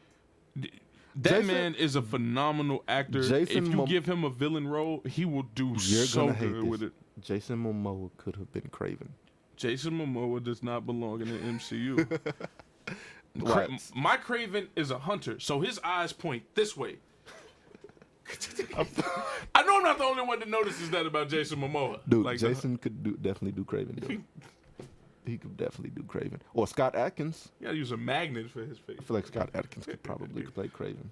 Or Scott Adkins could have been Taskmaster. No, stop pushing Scott Adkins on Dude, every. Scott I just Adkins thought is about who like- Scott Adkins is. No, Scott stop Adkins it. is We do like not my want your third American ninja. We do not. Yeah. First of all, Yuri Boyka. All right, you address him properly. If you don't know who Yuri Boyka is, watch Undisputed 2, 3, and 4, and you'll get an understanding of why I say Scott Adkins should be in the damn MCU somewhere. And somebody whooping somebody's ass hand in hand. So we have a caller. So let's get into that. Let's get into our caller. Oh, this is gonna be good.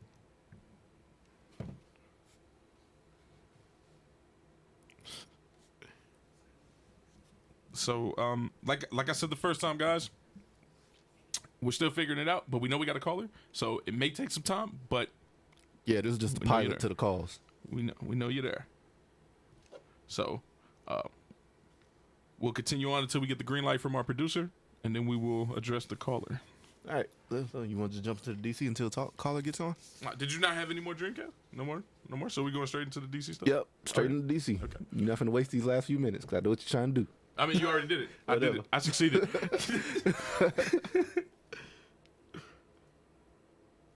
So do you want me to pop it up? You got it. Okay. You got it. Can DC catch Marvel's success? What changes need to be made? No, they cannot catch Marvel's success. I don't care what you say. They can push Batman all they want because that's the only way that they can sell. But they cannot catch Marvel's success whatsoever. So next episode, I want you guys to play a drinking game, and we're gonna do shots every time Admin Doom says, "I don't care what you say." Every time he says that. If somebody can like sponsor us a bottle, I will play it with y'all. If somebody sponsors us a bottle, I will play it with y'all. Don't sponsor him. If someone buys us a bottle, I will play it with y'all. So our caller called back in, waiting on our producer to give us the green light if we have him or not.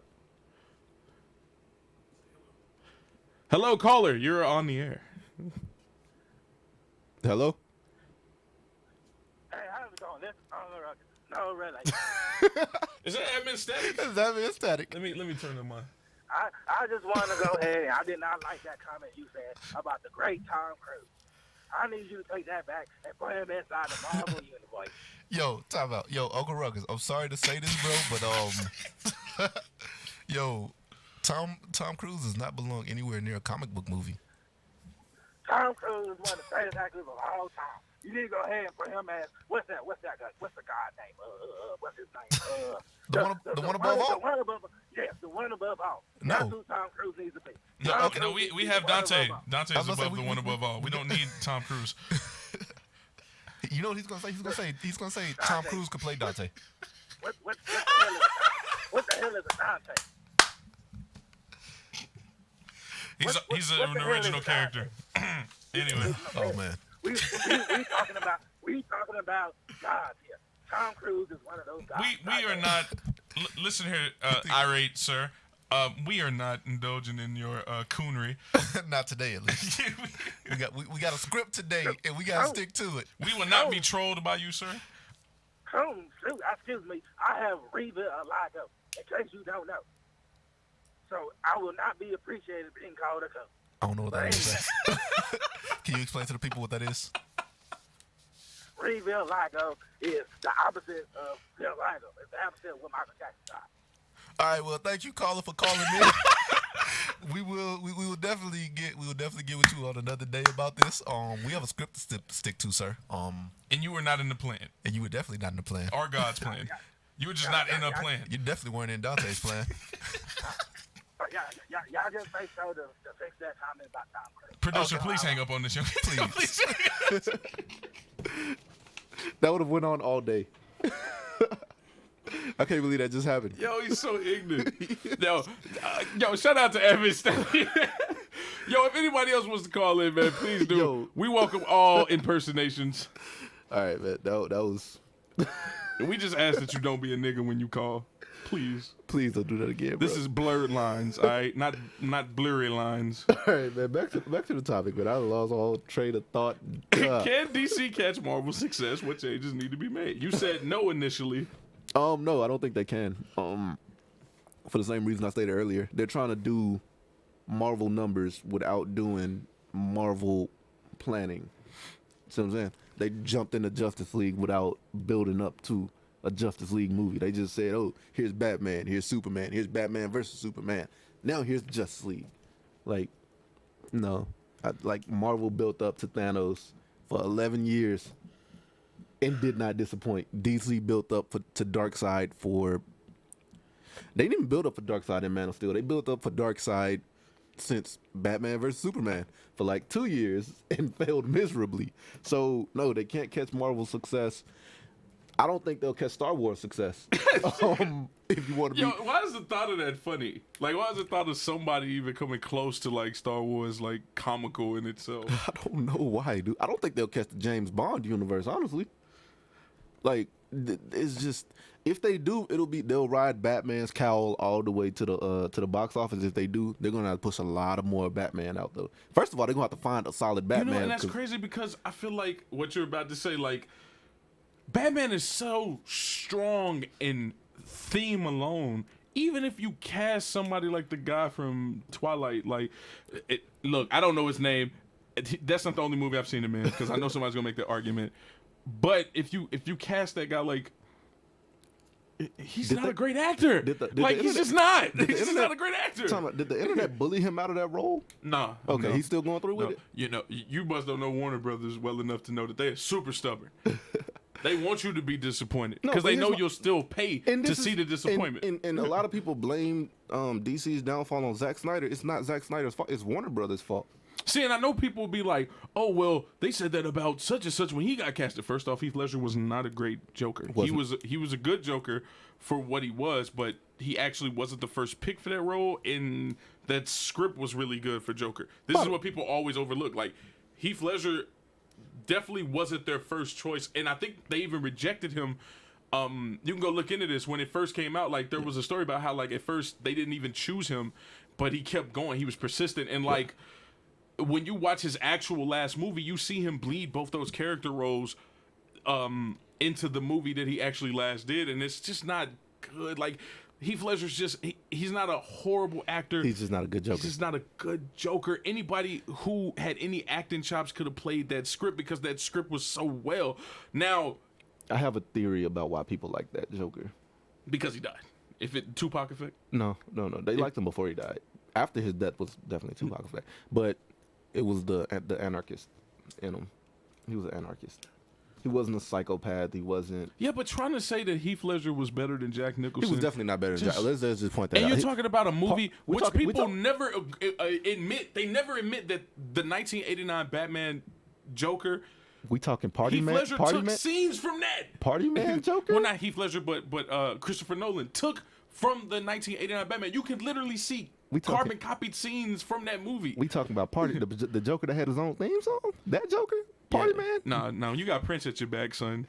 Going through the museum painting on George Washington and shit, Joker. And for those of y'all who try to rag on Jared Leto's Joker, his Joker is great. I don't care what you say. You can't say Heath Ledger's Joker wasn't great. First off, you've never had a cinematic universe Joker that coexisted with Harley Quinn, and it wasn't his story. It was Harley Quinn's story.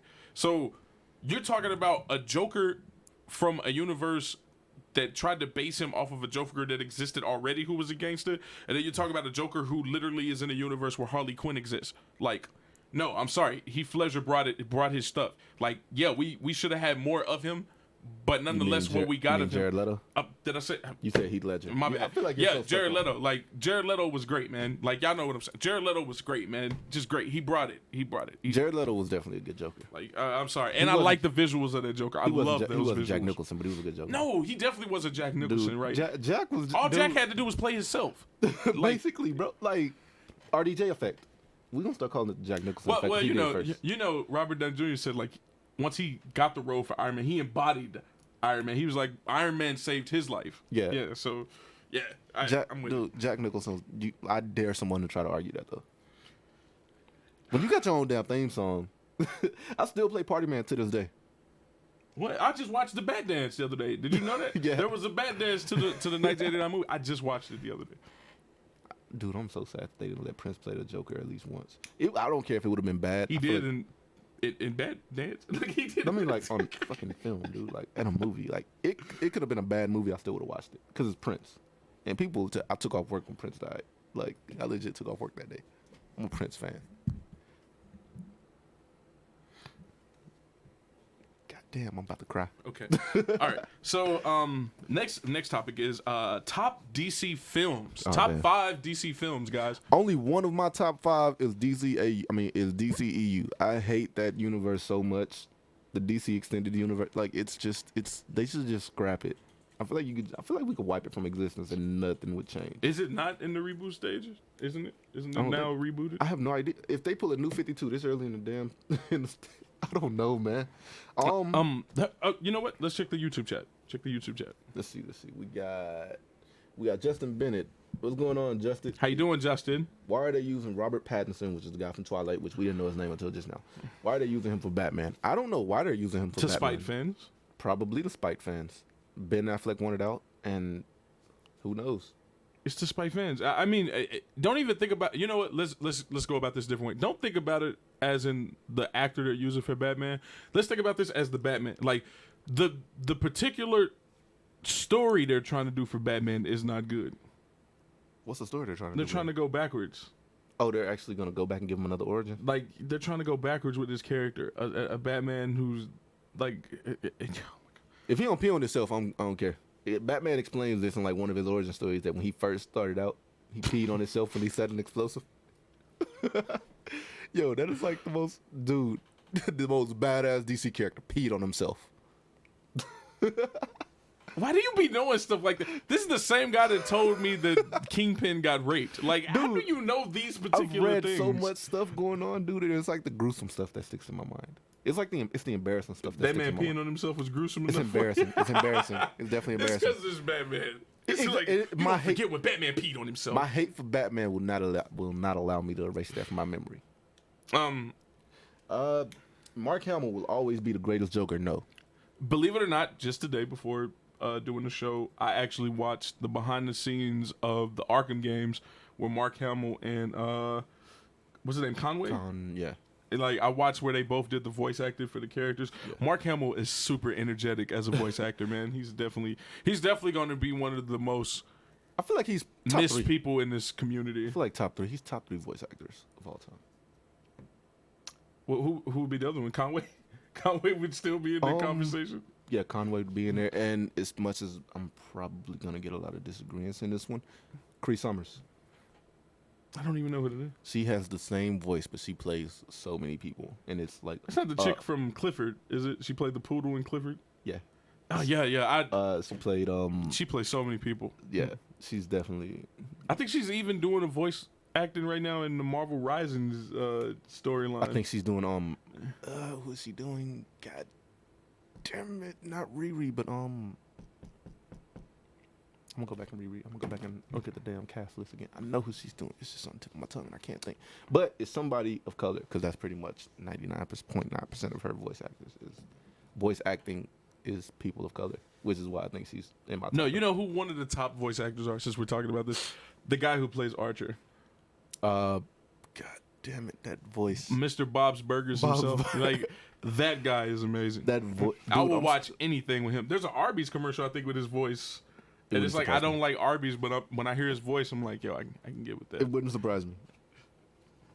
Oh, yeah, so top 5 films? Top 5. Let's see. Man of Steel. This is the only live-action DC movie that made my list. Okay, cool. Animateds are on the table. I hate DC live-action movies with none of them are good.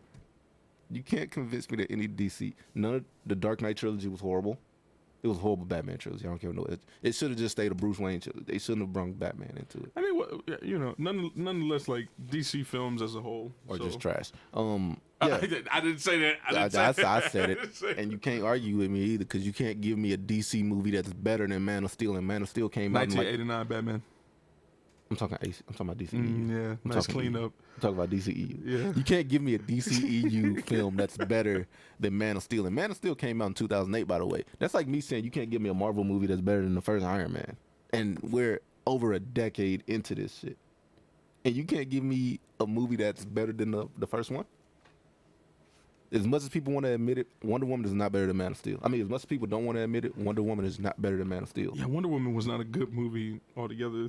Like, Suicide Squad was not better than Man of Steel. Wonder Woman gave me that Halle Berry feel from Catwoman. Yeah. Like, Catwoman was just a cover girls film. Like, Wonder Woman was just that girl power film. Film. It was like, and I feel like, and my wife didn't even like it. So it was like, I watched it, and the fights were cool. Like, the last fight with Ares was decent. It wasn't great. None of the fights were good to me. It was decent. I liked it. It was all right. Like, I can honestly say my favorite scene in the whole movie was her in the dress with the sword in her back. So this is the way I look at it. When I look at DC movies, I have to literally scale them different. No, that's not cool. That's not cool. That's not, well, to a DC standard. I mean, yeah, I'm gonna say to a DC standard. No, that's not cool. But Man of Steel is definitely still the bar. And let's catch it with the chat. Let's see. Yeah, I'll get back to my list in a little bit. Because you're absolutely right with that Man of Steel thing. Rami Malek should play Silver Surfer, the guy that played Joey Mercury in the Queen movie. I got you. See, Michael Revan said he should play Silver Surfer. How you feel about that? Too short. Too short? I don't know who should play Silver Surfer. Now it's just a suggestion. But I don't think know. Patrick Stewart should play the Silver Surfer. don't know. Not the physical Silver Surfer, but the voice. CGI. Yeah. I think just like James Spader, he should play the voice. Your wife says your wife says she'll beat you for trying to sell yourself for. What the hell did you say you would sell your kids for? Dante. Well, no. Oh, was it Dante? Yep. Oh, she said you can sell yourself. Oh, and here it is. She said you can sell yourself for Dante. Leave the kids out of it. Keegan Michael Day said Jason Momoa needs to be Lobo and no one else. Danny Trejo.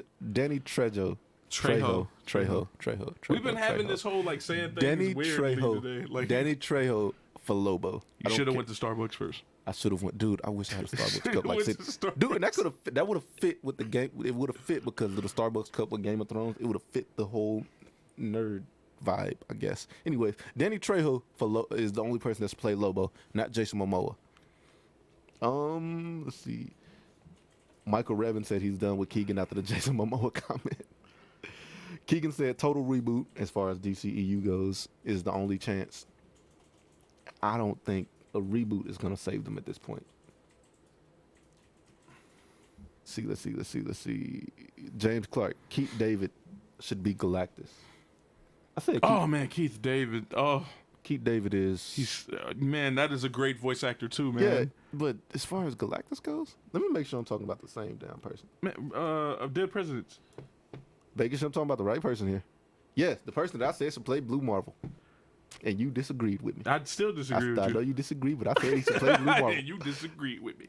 I'd I'd rather see Michael John White play. I feel like Keith David has the perfect, like if he could get Yes, in but shape. he doesn't have the look of Blue Marvel. If he could get the in age for Blue Marvel. If he could get in shape, No, Keith David would still not be he a would good be a Blue great Marvel. Blue Marvel. His voice just screams Blue Marvel, bro. I'm sorry. No. to me it does. Denzel Washington's voice screams Blue Marvel. Okay, one first. We talking. It depends. Will Smith should play Blue Marvel. Nah. Yes, Will Smith should absolutely go back to his Ali look and play Blue Marvel. We gotta can we? I just got a message like saying we should definitely do this on Twitch. We should expand the Twitch. We are expanding everything. We are absolutely. So you know how we have all this stuff on screen, guys? Pretty soon we will have tea time tags on there. Yes. Yes, because we are a family, and for those of y'all who don't like it, By the F way, hey, yo, support Tea Time. If you actually go into the search bar and type in Tea Time, Ian should definitely he should copyright that, I don't think. If you type in Tea Time in the search bar, he's the only thing that pops up. Same with Blerd Lines. We're gonna work all this out, guys. From Live on the Drive with Admin Static to Tea Time to Blerd Lines. Like, do not watch Live on the Drive with Static. He will get pulled over. all of us are of a family, man. Like, we are going to make this thing happen as a unit. We do not want Live on the Drive to kick off because we are real life Avengers. That man has been pulled over so many times. I feel like if we get Live on the Drive popular, it's going to happen again. I don't want Static to get pulled over, bro. You said that's so sad. I don't want him to get. Static gets pulled over for his driving, not the live. Yeah, but the live kind of makes it even worse because they see the damn camp. Like, I'm pretty sure that somebody's pulled him over. His first time getting pulled over was actually because he had the camera. Look, man, I don't want him to get pulled over. I'm looking out for your best interest, Static. I'm sorry. As far as the Twitch, though, guys, on a serious note, the Twitch, we are working on the Twitch, and we'll probably have it ready next episode. So, who angry faced me? Was it Static? I'm looking out for your well-being, and you gonna angry face me. You ain't worth a damn. Did you go through all your movies? No. Let's see. The Son of Batman comes in at number 2. Why? Because I feel like that is the best DC animated movie of all. They introduced Damian as, which we already knew from the comics that Damian is Batman's son, but the dynamic between Damian and Nightwing is just incredible. Like, they got that little brother, big brother, I don't like you, but I respect you thing going on. I take that back because Damian doesn't respect Nightwing, but Nightwing is just trying to be the best big brother he can be, and Damian's just being a little shit the entire movie. I like that movie. This is my second favorite movie. Yeah, this is my favorite animated movie. Number 3 is the recent TMNT movie because it showed us Batman in all his glory. And when I say all his glory, I mean when he first fights somebody, he gets his ass whooped. Oh, thank God! Because when you said TMNT when we were off air, I was like, Please tell me he's not talking about that actual Ninja Turtles animated movie. So I'm talking, I'm talking that one. Yeah. So Batman, when he first fights anyone, he loses, and I don't know why people have a hard time agreeing with that. And the Shredder put hands on that man. Oh, and the versus community has been going crazy with that video clip. Everybody's sharing that clip. The Shredder put hands on I was like, yo, I thought Batman was gonna win that fight until I seen Shredder do his little wax on, wax off, vibrating fists, and yeah. You know how bad Shredder beat Batman? He beat him so bad that somehow the versus community just now realized that Bane did the same thing. The exact same thing. Like Bane did the same thing with no venom. In Young Justice, they gonna say Batman wasn't trying to win though. Number 3, the Batman Superman Apocalypse movie where Supergirl comes to Earth and she's trying to find Clark, and Darkseid gets a hold of her, and now Darkseid's trying to make Supergirl a Fury. And then Superman finally gave one of my favorite lines in a DC animated movie, or DC movie history, period. Like, when he's like, my entire life I've always had to hold back. I'm always scared to break something. This is like the only time where I get to let loose. And he just proceeds to beat Darkseid's ass. And he's like, next time you come here, I'm going to kill you. And then Darkseid's like, you got my word. He doesn't sound like a kid talking about it. And then he was like... And then Darkseid's just like, all right, you got my word. I won't come for the girl again. But then there's a loophole in that contract because he comes back for Superman. I'm like, oh, shit. But, yeah, that's number 3. Number 4, I have... Well, that was number 4, Apocalypse. Number 4, Red Hood. That version of the Joker was... That was it before. You said it before. You mean number 5. You know what I meant? Dude, I'm still stuck on this Apocalypse thing. Number 5, Red Hood. That version of the Joker was great. That version of Red Hood was great. I like the dialogue between him and Batman. There's no better version of Red Hood than Arkham Knight. Arkham Knight is the best. The dialogue between Jason and Batman. He was like, it could have been Penguin. It could have been Poison Ivy. It could have been anybody. But the Joker, you let the Joker kill me and he's still walking? That's it? That's what it took? Like, that's it? And he was about to kill Joker. Like, he was legit about to kill him. Somehow Batman became faster than a bullet, but... Somehow. It's that nth metal, man. Will y'all please tell him it's the nth metal? I don't think... Yo, but Under the Red Hood or Into the Red Hood, whatever. It's one of those. Under, into, one of them. But it is definitely number 5. And I wish they would give Nightwing his own damn movie so I can bump that movie to number 1. That was super biased. It was. Nightwing just needs to have one. Nightwing it could be so bad. Nightwing is my favorite DC character. Yeah, for sure. But why is first of all, why is no one uproaring about Harley raping Nightwing? I feel like if Nightwing raped Harley... I should have never brought this up. I feel like if Nightwing raped Harley, we'd be talking about a whole different subject. There'd be people up in arms boycotting DC. But Harley raped Nightwing and nothing happened. I should have never brought that up.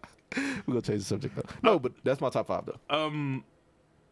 Obviously, I got to answer now, right? Yeah, Man of Steel, I absolutely wholeheartedly agree with Admin Doom. Man of Steel is probably the most accurate comic book movie, period, in my opinion.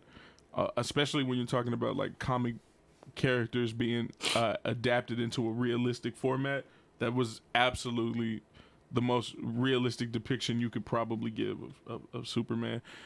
And definitely the one we've had so far, right? Oh yeah, most definitely. Sorry to cut you off, but Zod is probably the best villain we've ever had. Like cinematic wise, as much as we want to talk Marvel's villains, that version of Zod. No, Joker would probably still be the best. I would give it to Zod because he would have done nothing. He would have stopped at nothing to accomplish his mission had Superman not snapped his neck. Still going Joker. I know, but continue your list. I'm still gonna have the good Joker. Continue your list. Best DC villain of all time, people. We have to agree here in this moment. Black Adam. Mr. Freeze. Black Adam. Arnold Schwarzenegger. Mr. We talking Freeze. cinematic? It's Mr. Freeze. It's hard to argue Mr. Freeze, actually. I'm glad we all agree. Zod. It's a translation for Mr. Freeze. It's a Kryptonian translation. Which is a human translation for Zod. Oh. So we can do this all day. No, continue list though. Yeah, so Man of Steel, no order, guys. I'm gonna have to say the Constantine animated movie. The best animated movie to ever come from DC. That was a good one. That movie's great from the start to end. I mean, the script is just so good. I'm sorry to cut you off, but Jason Bennett in the YouTube chat said, this is aimed at you. Red Hood Arkham Knight was watered down. That's nice. I feel like you have a rage building inside of you because of that. You just don't want to let it out. Who said this? Justin Bennett. Justin! He's in the YouTube You have channel. an opinion, I respect that, but I have a better one. And it's Arkham Knight. Arkham Knight is the best depiction of Red Hood. No, it's just a joke. Please don't take that too serious. Oh, man. Is there anything, Justin? Anything else Justin said? No, that's it. Okay. We're enemies now, Justin. You brought this on yourself. I'm also going to say the Teenage Mutant Ninja Turtles movie crossover with Batman was definitely a great movie. For nothing extra needing to be said that Admin Doom didn't already say. I'm going to actually say that Suicide Squad is one of my tops. Obviously, I should take out the animated movies and replace them with the two Michael Keaton Batman movies, right? But I'm not. I'm just gonna mention that my fifth and final one is my favorite movie of all time. Is 1989 Batman. It's my favorite movie of all time to this day. No movie is topping that for me. For people in the verse community, I know that's a little confusing. They're like, but Admin Negro Lantern is always going against Batman. Yeah, but no. I feel like that you might want to elaborate that movie is not really, that your choice for that is not really for Batman, it's more for the actor.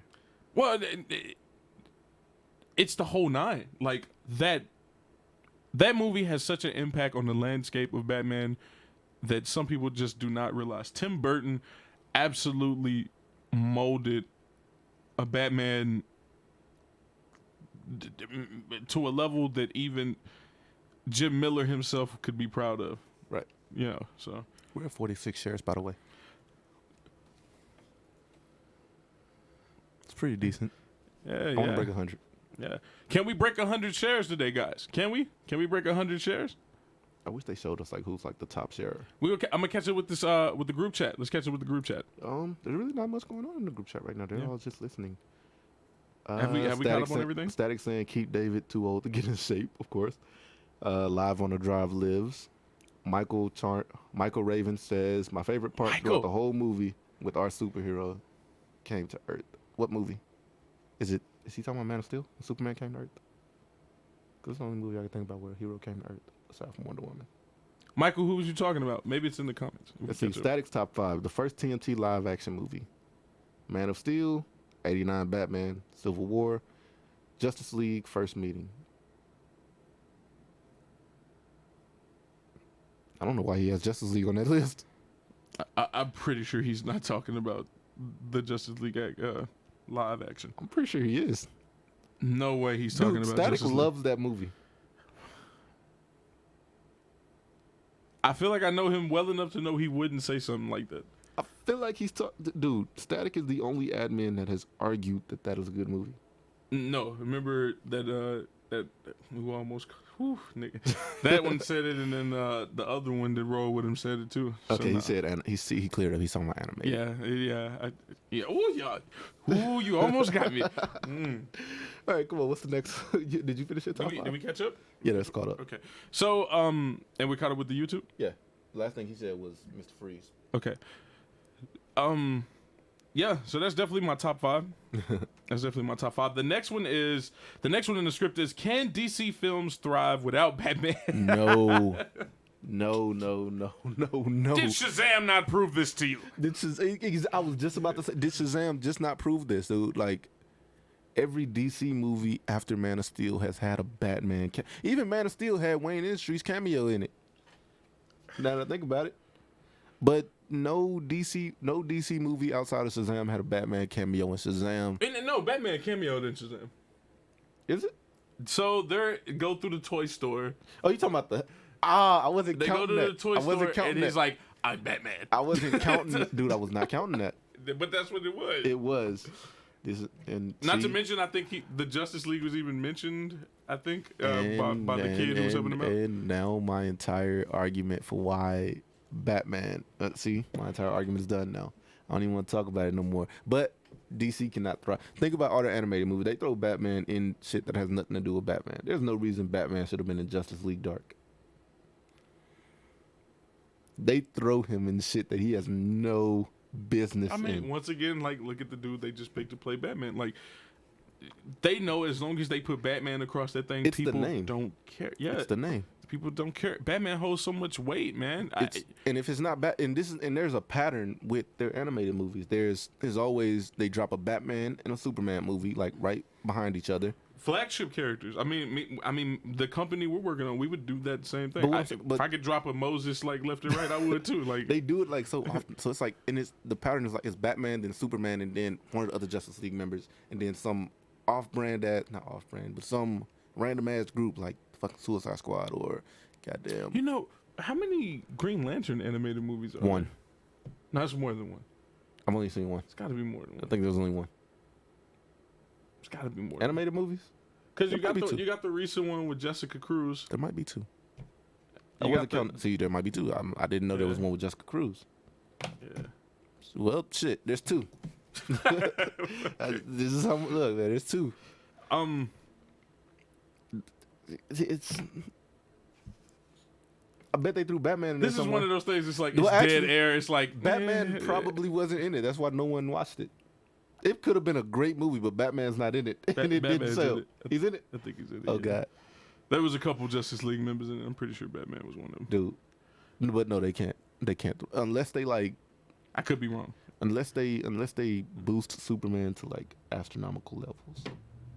Again, they are not thriving without Batman. That is their like as much as people want to say Marvel and Spider-Man, like Marvel's proven that they don't need Spider-Man to be successful.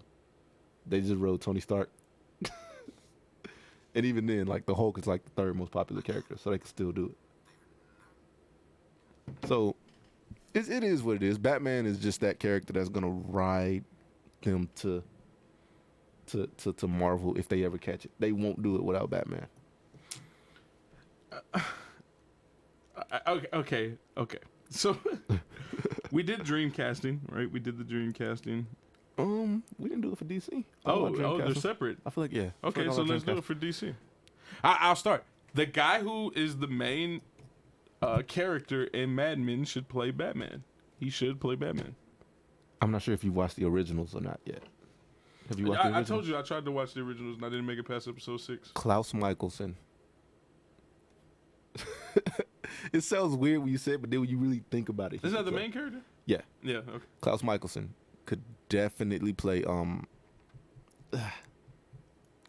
Deadshot. What's the other goddamn marksman's name? Will Smith should always be dead. Shit. No, but I can't think of the goddamn marksman's name. It's I not just want him Deadshot. to keep the Is mask it, on. is it Deathlock?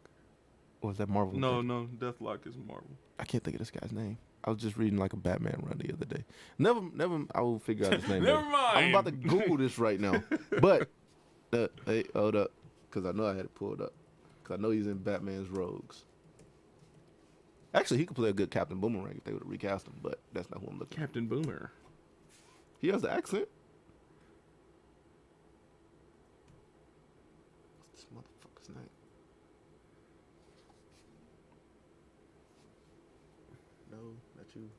Okay, let's catch up. Let's catch up with chat. Who we got? Dude, I don't know. I'm trying to find something right now. Let me catch up with wherever we left off. Let's see.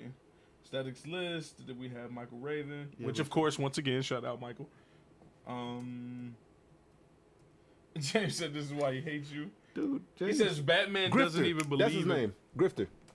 Oh yeah, anybody can play a guy under a mask. Shut up. Like, He has the mannerisms. anybody, isn't that from Wildcats, right? I swear I thought he was a Batman Isn't that villain what they're first. called? Like I thought Wildcats? he was a Batman villain first. But Klaus Michelson could definitely play Grifter. He has the accent. He has the mannerisms of Grifter, actually.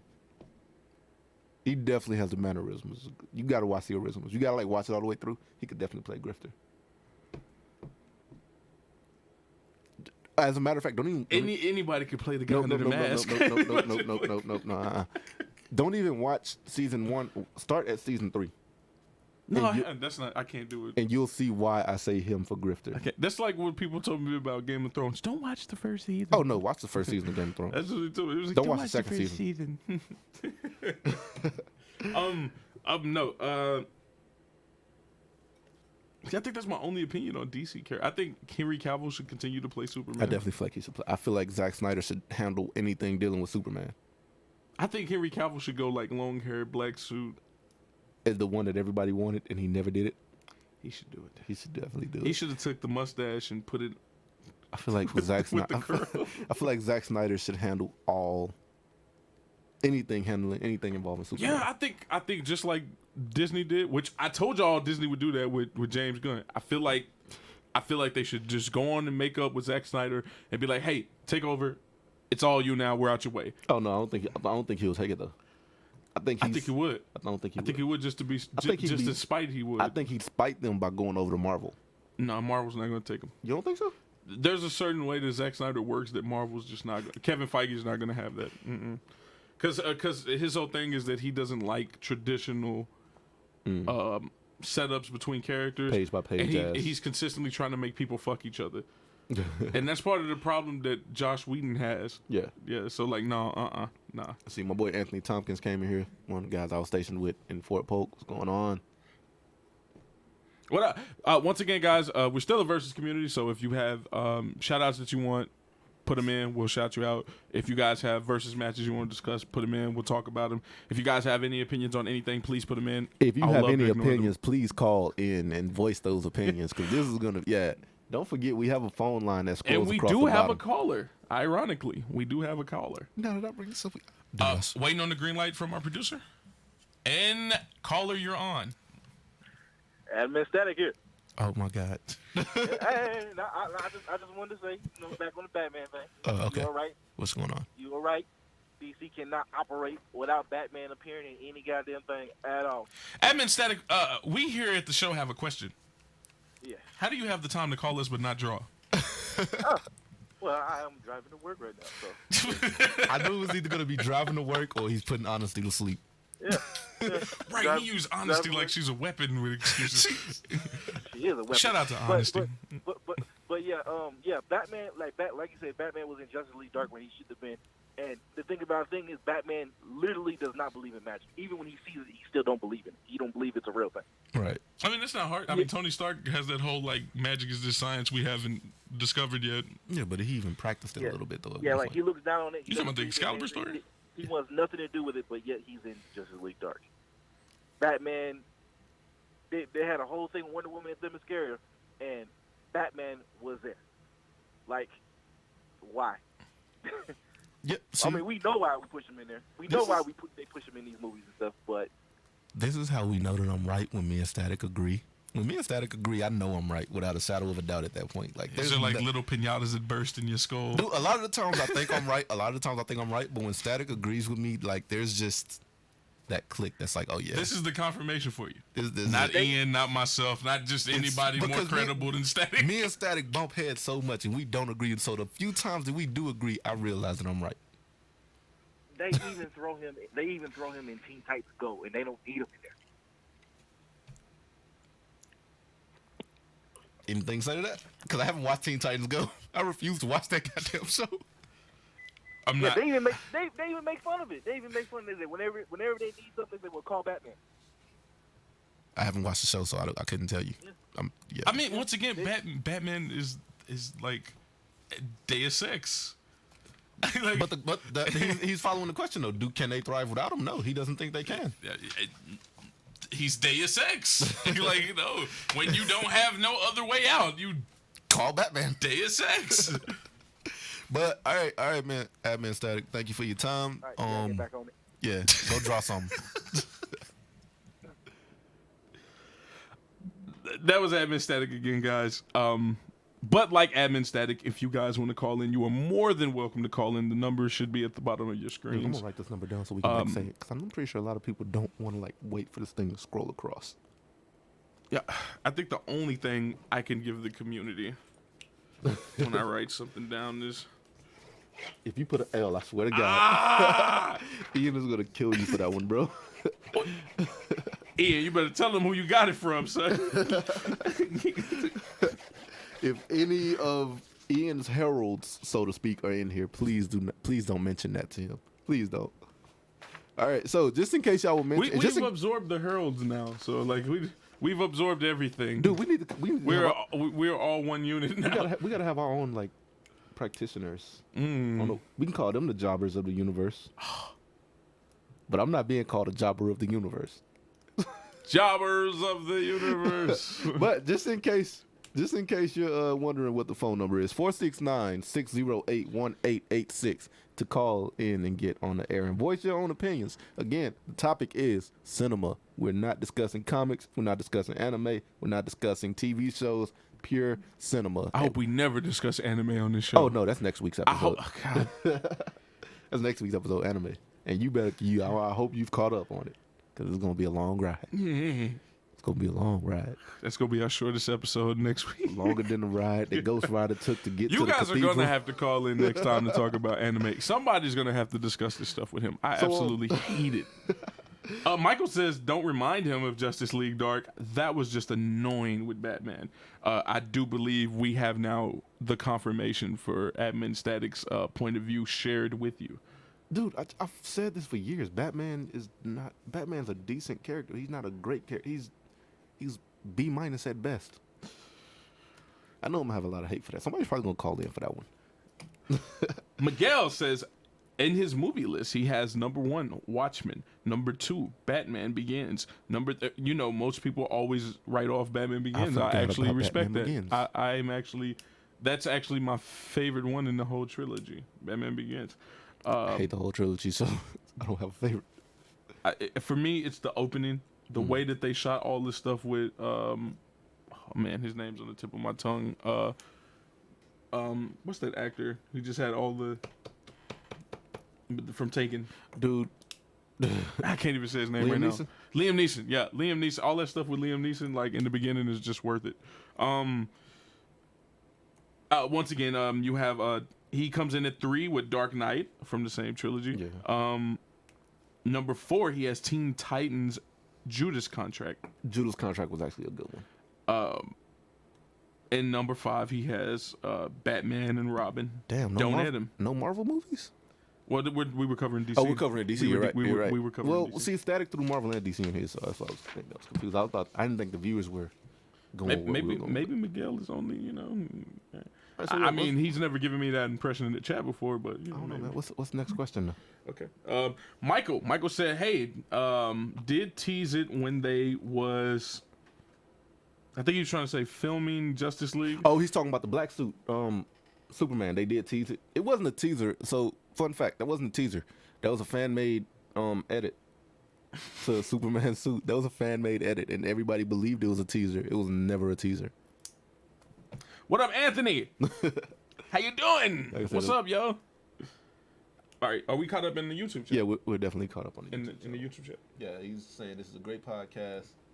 Dude, I swear I'm gonna pull up YouTube on my laptop. Okay. I don't know why it's not pulled up. Okay. I just feel like it's easier over there.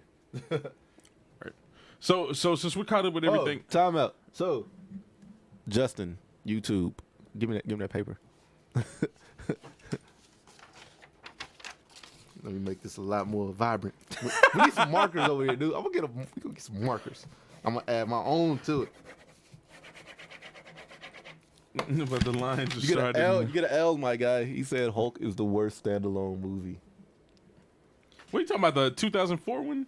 This is what you got to be talking about. The Hulk is the worst standalone Marvel hero. Movies are like, dude. 2008 Hulk is easily a top 7 Marvel movie.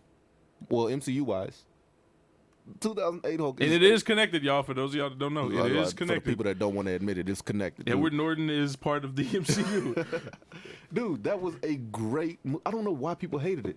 That fight alone with the military probably tops anything outside the school, right? Yeah, outside the school. That fight alone tops most MCU fights. That ending fight was great too. But like the movie was great. Like it just showed that Edward Norton coming out of that plane drop. This is what it is. This is what it is. People don't want to admit this, but the Hulk's character has always been he wants to be left alone, and people didn't want to see that on screen. Because again, Ed Norton's whole thing about it was his character wanted to be left alone. Everybody just wants to see the Hulk going through rampages and shit. That shit doesn't happen until something drastic happens and somebody just pisses him off. But for the most part, he just wants to be left alone. Even in World War, even the World War Hulk storyline, he just came back to prove a point, and after that, he just wanted to be left alone, and they just wouldn't quit fucking with him. I think for me, the best thing that's ever happened in the Hulk is him trying his hand at Zeus. That's the best thing that ever happened. And Zeus just, he wanted Zeus smash. You know what? That's I don't know. I feel so with that whole thing. Hulk wanted to die. I think people forget that. So he didn't fight back again. Not saying he would have beat Zeus or put up a fight against Zeus, but he wanted to die. He wanted Zeus to like give his all, and Zeus couldn't put him down. No, well, that's not necessarily true. Zeus definitely put him down. Well, Zeus couldn't kill him. That's what I'm saying. He wanted Zeus to kill him. No, Zeus tortured him. He literally walked up to Zeus and was like, "You're the only person I can think of that can do this. I'm not gonna fight back." He even chained himself to the to whatever rock it was. No, I think Zeus did that. I'm absolutely positive Zeus did that. But the Hulk literally came in. "I'm not going to fight you. I want you to kill me," and Zeus couldn't do it. He even talked shit while Zeus was hitting him. No, Zeus was definitely annoyed by him and tortured him. Zeus was talking. You might want to catch up on this story. Not Zeus was, but Hulk was talking like Hulk didn't fight back because he wanted to die in that storyline. He thought Zeus was the only person that could have killed him. I think people forget that about that storyline. He didn't want to fight Zeus. He just wanted Zeus to kill him. Should Hulk get an up to date Hulk kills the Marvel Universe? No. Should he? No. Why would they? Are you talking about to bring in Maestro? No, I mean just period. Like an actual like another what if storyline. Like what character right now deserves kills the Marvel Universe? Nobody. What character deserves kills the DC universe? Are we talking comics or are we talking comics? Movies. Comics. Oh, comics. Who deserves? Dude, I didn't want to touch comics today, honestly. But who deserves a kill the Marvel universe? Somebody that has the capabilities to do it. Cable. Young Cable or Cable? Young Cable. Yeah, because I like this rendition of Young Cable they got going on. He deserves it. Being fed up with everything, just kill it all. And as far as DC goes, I don't know. Brainiac should have done it already. I actually believe they should do a Flash kills the DC universe. See, we got Emily Wicker, who is my boy Ricky's wife. What's going on, Emily? How you doing? Let's see. Dude, I don't know. That was a good question. I didn't even want to touch comics. Michael Revan, top 10. Damn, he went top 10. Top 10 DC movies. Number 1, Dark Knight. Number 2, Dark Knight Rises. Number 3, Watchmen. Number 4. Whoa. Did you say Dark Knight Rises? Yeah. Hey, this is not my list. This is Michael's list. So, number 3, Watchmen. Number 4, Just Sleep versus the Fatal 4. Number 5, Superman. Wow. Number 5, Superman Returns. That is a horrible movie, by the way. And I Am Less, by the way. Okay. I guess he didn't do. I guess he can't think of 10 because there's not 10 good DC movies. But you put Superman Returns in there. I don't care. And I'm taking this one out of Admin Doom's page, right? Like, so I don't care what you say. All right. Batman 1989, Batman Returns. Do I really sound like that? No. Batman Forever are good movies. So I don't know what to say. Michael Gonzalez, his Marvel list is Into the Spideyverse, which is a great dude. Spideyverse kind of made me cry a little bit too. Oh my god. Spideyverse made me cry a bit. Blade 2, Guardians of the Galaxy, Thor Ragnarok, and Logan. We have another caller. This ought to be fun. I really like that list. That's a good list, though. That's a good really Marvel list. I don't like Logan. There's nothing wrong with any one of your lists, right? Everybody has a different personality. Everybody has a preference. Yeah. Logan, had they swapped X-24 for Sabretooth, that would have been a perfect movie. This list is just more one I can relate to, with the exception of the Into the Spider-Verse. Wait, caller though. Yeah. All right, caller, you're on the air. What's poppin'? Can you hear us, caller? Oh, is it me? Oh, what's up? Yeah. Who are you? First of all, let the people know who you are. Oh, I'm Anthony Thompson. I was stationed with Trailer in Fort Polk. What's going on, Tompkins? What's going on, my man? What up, bro? Yo. I had to wait in line to get you on this Batman comment, man. Why you doing my boy like this? Like, Why? What? Which comment? I said a lot of stuff about Batman. that trilogy was not too bad. Dude, Oh my God! Are you talking about the Christopher Nolan? The Nolan trilogy. So okay, so let me clear this up though. Let me clear this up because I've been telling y'all this since Fort Pope, which is like 4 years ago. You have. I feel like it should have stayed a Bruce Wayne movie. It should have stayed a detective. It should have never crossed over it should have never been a Batman. It should have never been a majority Batman movie. Christian Bale was a great. It's like my Spider-Man. Andrew Garfield was a good Spider-Man, not great, a good Spider-Man, but he was a horrible Peter Parker. See how for me it's backwards. I think Christian Bale was a really good Batman, and a very visually convincing Bruce Wayne. I feel like he was a great Bruce Wayne and a horrible Batman. I feel the other way. That voice is just the voice that sets you off on Christian Bale. You know what? I feel like you know me so well because that voice was annoying too. Wait a minute, so you don't like his voice and that ruins the entire character? It doesn't ruin the entire character, but it's like the same reason why I don't like fanboys. I mean, I don't like Batman. His fanboys. Everybody ruined the I'm Batman voice. I'm like, okay, that's annoying. That's one reason why I hate it, yes. This will be our final episode, guys. Oh, man. That's all you just want to call and chastise me about Batman, huh?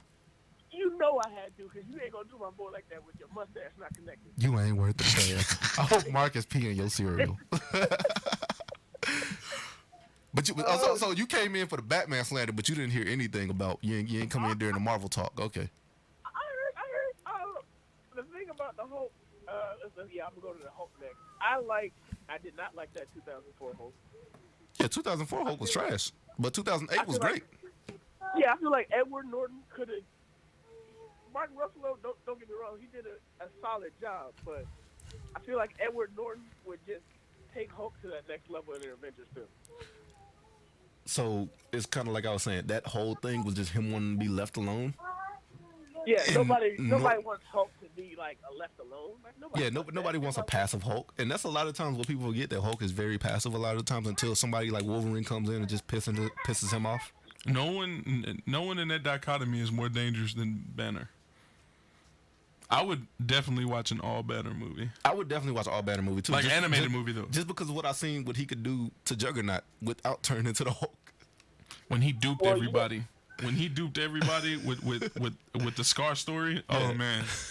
When he trained Scar and just when the Hulk movie, you already know that the reason they didn't do a Hulk movie was because Universal. Have that full, Universal. No, not Universal. Was it not Universal? No, it was Sony. Who was it?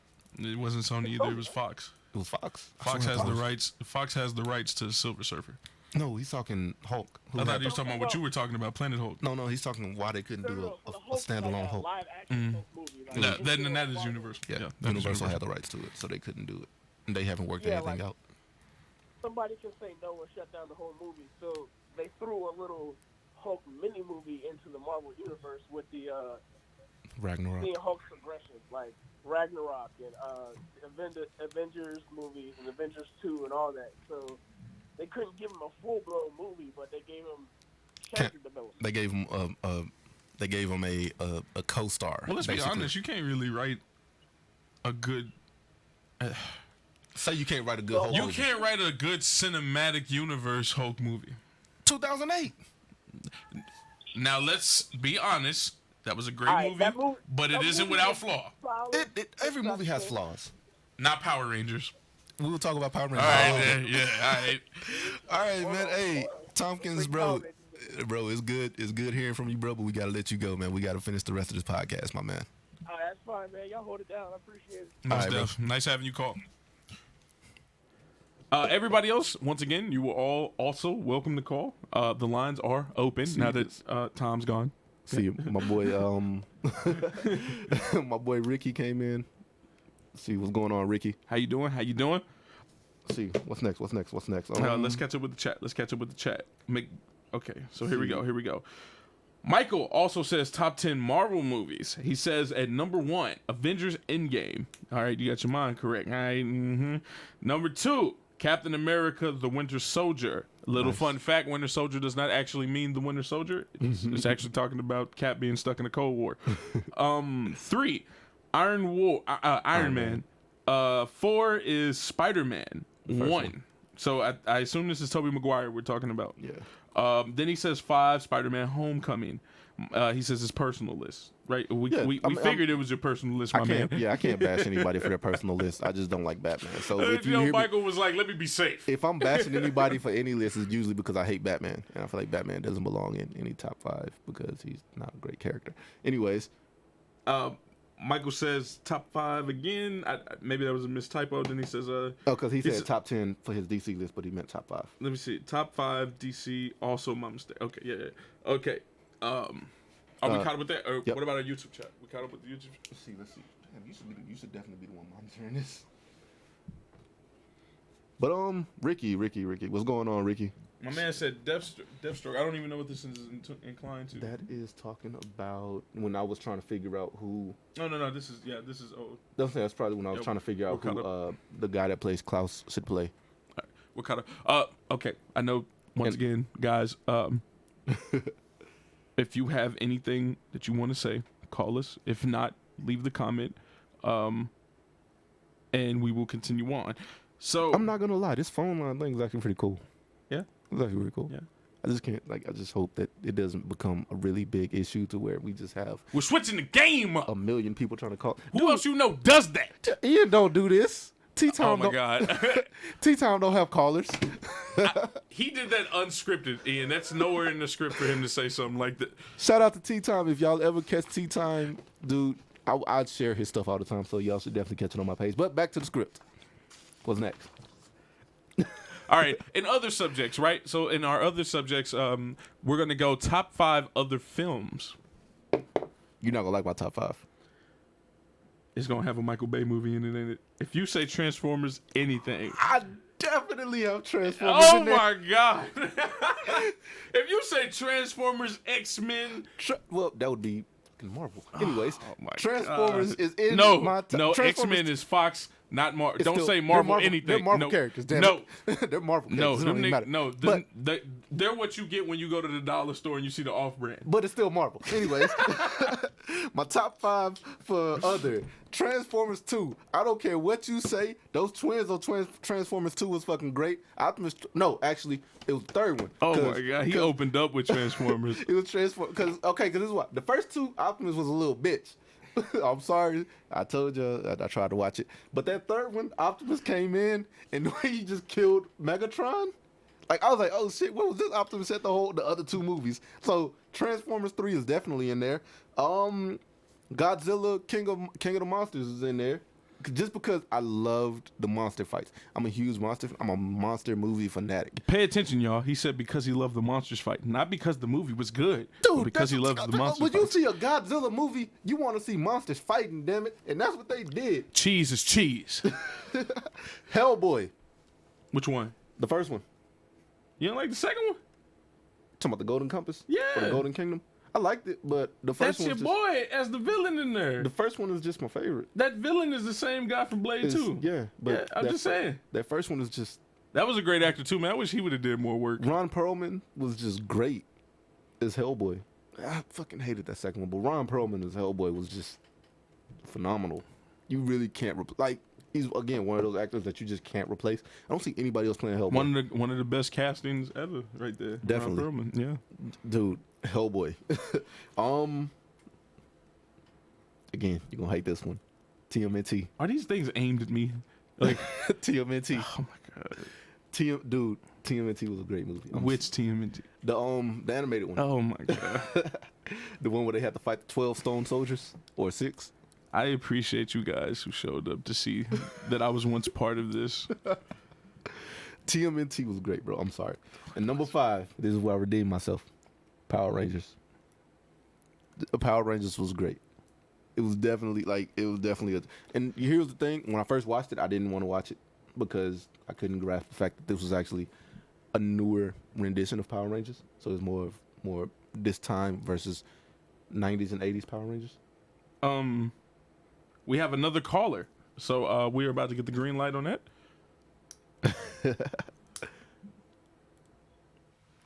Caller, you are on the air.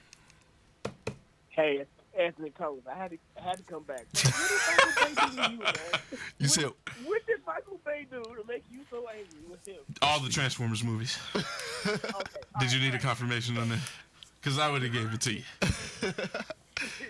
All right, the Transformers movies weren't great. But Were they great for... We're there to see destruction and chaos and mayhem, and Michael Bay is that team. Yo, so we got to get past this, right? who does chaos and destruction better than Michael Bay? No. Quentin Tarantino. On a large scale? All right. The Wachowski brothers. I can't even say their name right now. What is the brothers who directed the MCU? The Russo brothers? Russo brothers. No. Absolutely better. Yes, I'm sorry. Sorry, you want to talk about large scale destruction? Yeah. Who came in and fucked up more shit than the Decepticons? Nobody. I was actually Michael Bay himself. I was actually rooting for the Decepticons the entire trilogy. Michael Bay himself messed up things worse than any Decepticon. He was a deceptive man. Yo, Come on, man. You gotta appreciate the destruction quality of Michael Bay. Yo, I appreciate when Mariah Carey came out for Christmas and tried to sing live. Oh, Like, no. I appreciate all attempts. You know what I'm saying? Like, that's not. I don't know, bro. like he's so bad. Michael Bay's Transformer run is as bad as the X-Men run. It's just Look, who gave you the right? I'm not saying Michael Bay is the greatest director of all time. But when it comes to action, he's one of them. He's one of the best. No, he's not. You can literally give Michael Bay one good movie. One. And that was the 23rd hour. I can give you 3 off the top of my head. My number one. All is of them Bad Boys Transformers. 2. I don't care what you say. It was Bad Boys 2. I'll give you Transformers 2. That was it. I ain't really messed with any other Transformers. I think that was. Yo, So wait a minute, my man. So your whole thing is what's wrong with Michael Bay? And then you come in here and you say, well, it's Transformers 2, and I ain't messed with none of the other Transformers out there. They were still directed by Michael Bay. you know what? As much as I want to say I'm the Charlemagne of this podcast, this guy right here takes the cake. Oh my God, Michael Bay is horrible director. He can't. Michael Bay is such a bad person. You can't even get his ERB verse right. God. I'm calling the police. You ain't gotta do this, man, like this on podcast. Anybody got a serious question? Michael, have you ever seen the Michael Bay movie? Hey, All your Tompkins. answers is right there. Hey, Tompkins, thank you for calling in again, bro. I got you, dog. I always gotta support the homies. All right, man. What's Shorty's name? Megan Fox? Right? Was that her name? Yeah, that was a horrible cast, but the movie was still Oh good. my God. Oh my. The Ninja Turtles movie. Okay, I wasn't even a fan of the live action Ninja It's Turtles. still Michael Bay. I wasn't a fan of the Ninja Turtles movies. No. I wasn't a fan of neither one of them. This is me when people, and I will not say their name, in the versus community want to talk about Batman. Like, no. Hold up. I'm finna fact check something. Oh yeah, he gonna have to get his wiki on, y'all, cause Hell yeah. you can literally look in the dictionary and find Michael Bay face next to the worst thing humanity has ever done. Dude, if I would have typed in Michael Bay and that would have popped up, I would have quit this podcast right there. And there. You can find Michael Bay's face next to the worst director of all. You know what? I'm gonna prove it. Oh, I'm gonna God. prove it. Oh, God. Pull up worst director, and I bet you Michael Bay's in that conversation. Ryan Coogler. I want everybody. Well, not everybody. I don't want you to leave. We're about to find out right now. Number 1, Lucifer Valentine. Is Michael Bay in that list? Yeah, he's number 2. Okay then. But All only right. because of Armageddon. Michael Bay's bad. Just bad. Jesus. But he's not number 1. Anyways. I ought to make a song just talking about how bad Michael Bay is as a We're not. director. Anyway, let's continue this podcast. 'cause You're not. This is going to be another beeline. Oh, I hate Michael I Bay. just hate Michael Bay. He's so bad. Did you get through your others list? Yeah. Power Rangers was my last one. There's an old movie, still to this day, one of my favorites. I'm sorry to cut you off. Honorable mention. The Incredibles 2. No. So I tried to watch The Incredibles 2, and Actually, I was take that back. on. I like This the is first one better. on. The first one. yeah, You the don't second realize- one didn't have a You direction. don't realize how many people Dash killed in that movie. I don't want to talk about that. I don't want to talk about like these subliminal underlying things people overlook. Dude, Dash killed at least 10 people in that movie, like in that one scene alone. Like when he just running through. Was he Michael Keaton in the first Batman? When he was like running through, when he was running through the forest, and he's like blowing up all of the the velocipods. Like he was killing them. Like he killed at least 10 people in them. Oh yeah, yo. What Edmund Doom is so profound right now. For those people trying to make the complaint about Batman versus Superman and Batman was killing people, he killed people in the 1989 movie. Literally drove through a factory, dropped a bomb, and you clearly see like, there's people working in the facility because there was a scene that showed you that, and then like you clearly see in the same scene where the Will drops the bomb that there's like henchmen out there. He blows up the entire facility. He didn't even sit in the car himself. That Batman was ruthless. Like, so anyway, I'm just fact checking something real quick because I know Michael Bay didn't do that live action Ninja Turtles movie. Yeah, that's a Michael Bay movie. Nope, no it ain't. Who is it? I can't pronounce this guy's name. It's Michael Bay. No, it's not Michael Bay. It's Michael Bay. Not Michael It's Bay. gonna say Michael Bay, let me smash. That's what it's gonna say. Jonathan Liebsman Was the director of the Ninja Turtles. of the Ninja Turtles, yeah. I really feel like that's not right. But if I'm wrong, I apologize. I clearly gave out some false information. I That's was about not to say, 'cause true. I know that shit But I wasn't. absolutely do feel like Michael Bay had something to do with that Ninja Turtles. I can't get it off my chest, man. I feel like Michael Bay has something to do with that Ninja Turtles movie. And I'm actually going to... I'm going to look this up. I'm going to look this up myself. Watch. But anyway, yeah, so there was an old movie, right? There was an old movie, still to this day, one of my favorites, called Dark City. And Dark City is definitely in my top 5 of movies that aren't from the major households. There's Mr. Nobody, Jared Leto movie. Chicago, the remake from, I think, 2004. I think it's 2004, with Queen Latifah, Renee Zellweger, and oh my God, I can't think of Richard Gere. Yeah. So there's also, of course, V for Vendetta. I know that's kind of a DC movie, but DC. but it's Vertigo too. So I feel like it's safe to say I could play it in both lanes. I feel like I can play it in both lanes. If not, I can take it out. You know what I'm saying? No, keep it. Stay with it. Man, By the way, we're still taking calls. By the way, yeah, we are definitely still taking calls, still taking comments. Anything you guys want to say, we are more than open to listen. There is there's a foreign movie. You know what? No, I'm not even gonna do that. So I'm absolutely gonna say that I love the Hobbit series. I'm gonna count that as one whole thing. Yeah, I'm gonna count that as one whole thing. Star Wars would have counted for a whole thing too. I'm gonna count that as one whole thing. I take my list back. I'm switching Godzilla 2 out. King of Monsters for Star Wars Episode 3. See, that makes sense. I'm switching King of Monsters with Episode 3 Star Wars. I hope Admin Thor sees this part. Dude, that was dude. Do you see Anakin's transformation into Darth Vader? That was, yeah. And last, I'm probably gonna say, I feel like I'm gonna get this wrong, right? I feel like I'm gonna get this wrong, because I had it figured out. I had everything figured out, and since we've been talking, like my mind has kind of switched up and made me reevaluate. So I'm gonna say the first Teenage Mutant Ninja Turtles movie. The 1980 run? I mean, 1990 or 1980s? I think it's 1989. Vanilla Ice's theme song? It might be Ninja Turtles? 1989 or 1992. The one with Vanilla Ice? Yeah, no, that's the second one. Okay. Second one. The one before that, though. Yeah. I mean, but I would also say that is a trilogy I'll take as a whole. Yeah. I liked all 3 of those movies. The third one being the weakest out of the 3, but nonetheless, I liked all 3. Yeah. So, yeah, those are my top 5 for sure. I like the off topic a little bit. The what is it? The Teenage Nigga Turtles YouTube series that they did for it. Justin, welcome back. Yeah, I actually talked to that dude, man.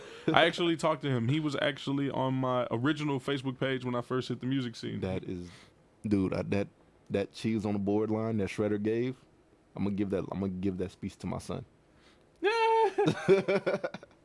I'm gonna definitely give that speech to my son, dude. Ricky, what up, man? What up? Let's see, Dion joined. How you doing, Dion? Michael says, "Are we ready for King Kong versus Godzilla?" Ironically, that is actually in our script. Yes. We are actually supposed to cover that in the script. I am not, because I am not into the cheese. I'm not really. I feel like that's a spite match. Like, for all intents and purposes, that is a spite match. I agree. I think I said that in the admin chat. I was like, Did yo, you? how is this something people are hyped for? I'm not ready for it. I know it's gonna happen. Clearly, it's gonna happen. But Because my whole thing is, if King Kong is strong enough to take on Godzilla, what's all this talk about Godzilla's unstoppable? dude, I don't know. Like, how do you make that work? Godzilla's unstoppable. He took on such and such. Then you'd be like, oh, King Kong came and snapped his neck. Like, what? You know what? And here's the thing, because the first crossover they did, King Kong won it. Oh, Is that true? Yeah. The first crossover they ever did, King Kong won. Is that true? Yeah. King Kong won the first encounter. I'm not sure if they did anything after that, but the first encounter Was they Michael had, Bay the director? I stand by what I I just said. hate Michael Bay. But yeah, I can honestly say Michael Bay would have made King Kong versus Godzilla all about people and not them.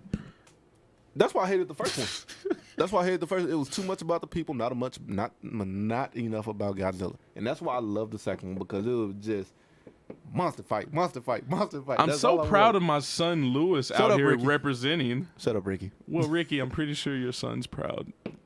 Shut the hell up. You know, it's funny. I hope Isaiah pees Tab, on you you. come hold it down in the chat. I hope Isaiah pees on you, Ricky.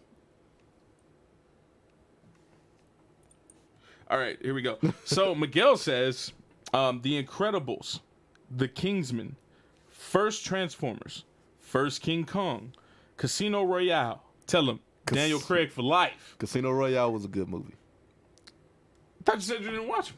I did watch Yeah, it. you said you didn't watch him. Did I say I didn't watch Yeah, it? you said you didn't watch him. Did I? If I'm thinking the exact same thing, let me look. Daniel Craig, Yeah. James Bond. All right. Yeah, I did watch that one. Yeah, I watched that one. yeah. Only reason I know I watched it is because that stupid ass tuxedo. Yeah. I mean, Okay. I know it's a James Bond. We had a flavor, but- conversation before we went on air, guys. I'm a little salty now. Yeah, and I definitely said I didn't watch it. I thought I didn't watch it until I realized that I did watch Casino Royale. It's just one of those movies that's in the back of my mind that I forgot that I watched. If we're getting into all-time filmed, my list is way different. Yeah, my list is way different. We're I talking mean, about all time. you're welcome to talk about whatever you want to talk about with us, as long as you want to share that information. You know what I'm saying? We'll talk about whatever you give us permission to talk about. Michael says, so for the fallen. Sorry, guys. I like the. The Fallen was the third one, I want to say. It was the second. Yeah, or he's third talking one. about the Transformers. Yeah. It's not good, but I like it. Yeah, it's not good. See, I have no problem with y'all admitting that. It's not good, but I like cheese. Dude, That's fine, do you- bro. do you not I'm think a Star Trek fan. I love Star Trek, but I don't mess with like the Captain Kirk stuff. I don't. It's cheese. Do you not think that? Do you not? It was great for its time. I'm not that disrespectful. Do you not think cheese was good? No, You don't like cheese? I like cheese on my burgers. You know, some substance. Okay, so But cheese without substance is not. Revenge of the Fallen was the second Transformers movie, though. Let's see. Let's see, Michael says- Raven. Michael says accept. No, you're reading the most up to date one. Yeah. Yeah. Well, it's right after accept, but he meant accept as far as We got 6 minutes left in the stream too, guys. So if you still want to call in, going to get your calls in. If you want your shout outs, going to get your shout outs. If you got anything to say, if you have an opinion, we want to hear it. Let's see, he said, "Wait, I thought Godzilla winner in the second." No, like I said, I don't know if they did a second one or not, but I know the first one, King Kong won. Like I said, I don't know if they did a second one, but How do you dude, I don't keep up with. I don't even like King Kong as a character. I just know that Godzilla won the first one because. How does Godzilla? I mean, how not does King Godzilla. Kong win a fight with Godzilla? Hell if I know? I just know he won the shit. Was he not throwing those floating kicks at I the think time? I think he beat him with a Y'all rock remember Godzilla like did that whole up sideways on his tail and that yeah. Was he not throwing them haymakers? or Man, something? got King Kong won the first encounter. Again, apparently Godzilla won the second encounter, and this might be round 3. But I didn't know they had a round 2. So I'm so glad Admin Thor's right now. He'd be like, "Yo, what are you on about?" I hope he's asleep right now. Oh yeah, he's Dude, we definitely. need 9 p.m. Jared in here one day. Oh man, shout out to Admin Black Logan. Probably the worst representation of a Boston human being. Yo, he will not admit that they have a plantation in Boston still. A running plantation. A functioning plantation. He doesn't want anybody to know he has shares. That's what it is. He has shares in the plantation. Okay. Justin says, I was driving and listening. He also says, Michael Bay did have something to do with that Ninja Turtles movie. Did he have something? But I know he didn't direct it. Now, Michael Bay is a director, so I'm going to go out on a limb and say either he produced it, which means he helped put it out and had some input on it. But did he direct it? He did help direct that movie. He didn't direct it, though. And He's all not... signs in that movie point to some Michael Bay directing styles, well, bro. when you look at the director that did it, he did Battle City, Los Angeles, and that is a damn near rip-off of Transformers. That is definitely that director's style of movies. Didn't that come before? Did it? Fuck if I know, but I know he did it. I'm pretty sure that came before. It might have, but I know he did it. I don't know. Either way, all those Transformer movies are bad. Just you cannot make a discussion that any one of those Transformer movies were good. You just can't. You cannot sit in a room with me and we both watch this and scene by scene, you're like, it's gonna be like B.O.B. was in the car ride here. It's gonna be like, yeah, B.O.B. go hard, and then you get to listen to it. You're like, just for that, I'm playing B.O.B. on the way back. You're like, yeah, well, that's not B.O.B.'s best, but I like, it's just not good. Like being like, nah. You just hate B.O.B. That's all it is, bro. It's all right. It's not that I hate B.O.B. God hates B.O.B. Soundmatic in stores right now. Go listen to the B.O.B. album.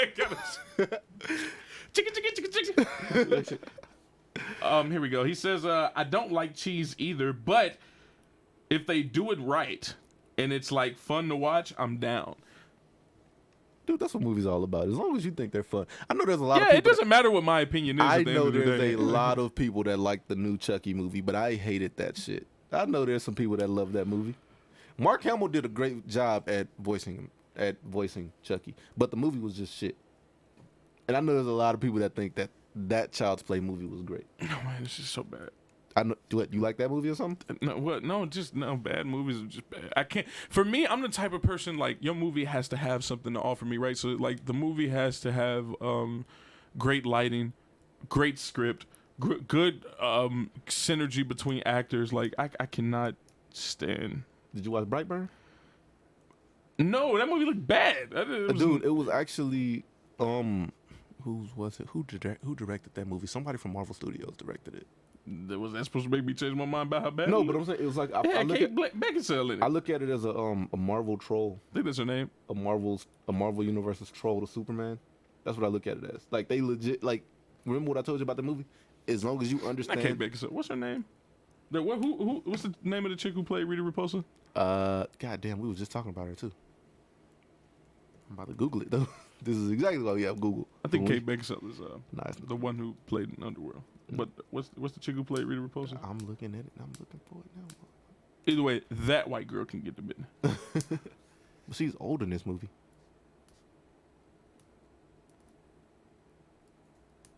Come on, pull the name up. This is suspenseful. Elizabeth, is it? No, I know you're not. Yo, Elizabeth Banks. Yeah, Elizabeth Banks. Boy. But yeah, so with when James Gunn did the movie, I feel like he's just trolling DC. Like, hey, I can do you guys' character better than you guys did. You need to put Michael Bay, Teenage Mutant Ninja Turtles. Teenage Mutant Ninja Turtles, Michael Bay.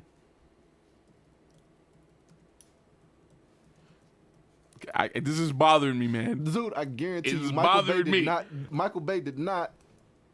That boy had something to do with that movie, boy. There it is right there. Michael Bay.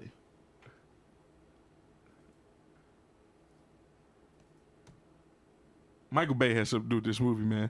You cannot make me believe he didn't have nothing to do with this movie. All right, directed by Jonathan Liebsman, produced by Michael Bay, Andrew Form, Brad Fuller, Ian Bryce, and two other unknown Michael folks. Bay. I knew he had his grimy hands in that directing style, man. Oh my god. No, but okay, so the director every movie that director's done, again, Battle City, Los Angeles, Wrath of the Titans. It's that style of, and Michael Bay had nothing to do with Wrath of the Titans. That movie was bad. But it's still that style of. It wasn't as bad as Immortals, but did he do Immortals? No, but those two movies were, I think, connected. I think those two movies were connected. It might have been. But Immortals was worse, though. Like, look at this guy's, like, his track list. Wrath of the Titans, Teenage Mutant Ninja Turtles, Battle City Los Angeles, Darkness Falls, Genesis. Like, all of these movies have that same style. Let's close out the show with this, right? Let's move into this, guys. Let's move into this. Let's close out the show with this. Let's go. Who should make a big screen appearance next? Well, we're getting Carnage. Let me take Carnage back. Of other Invincible. I feel like the people need to know about that universe. Either Invincible or Aspen.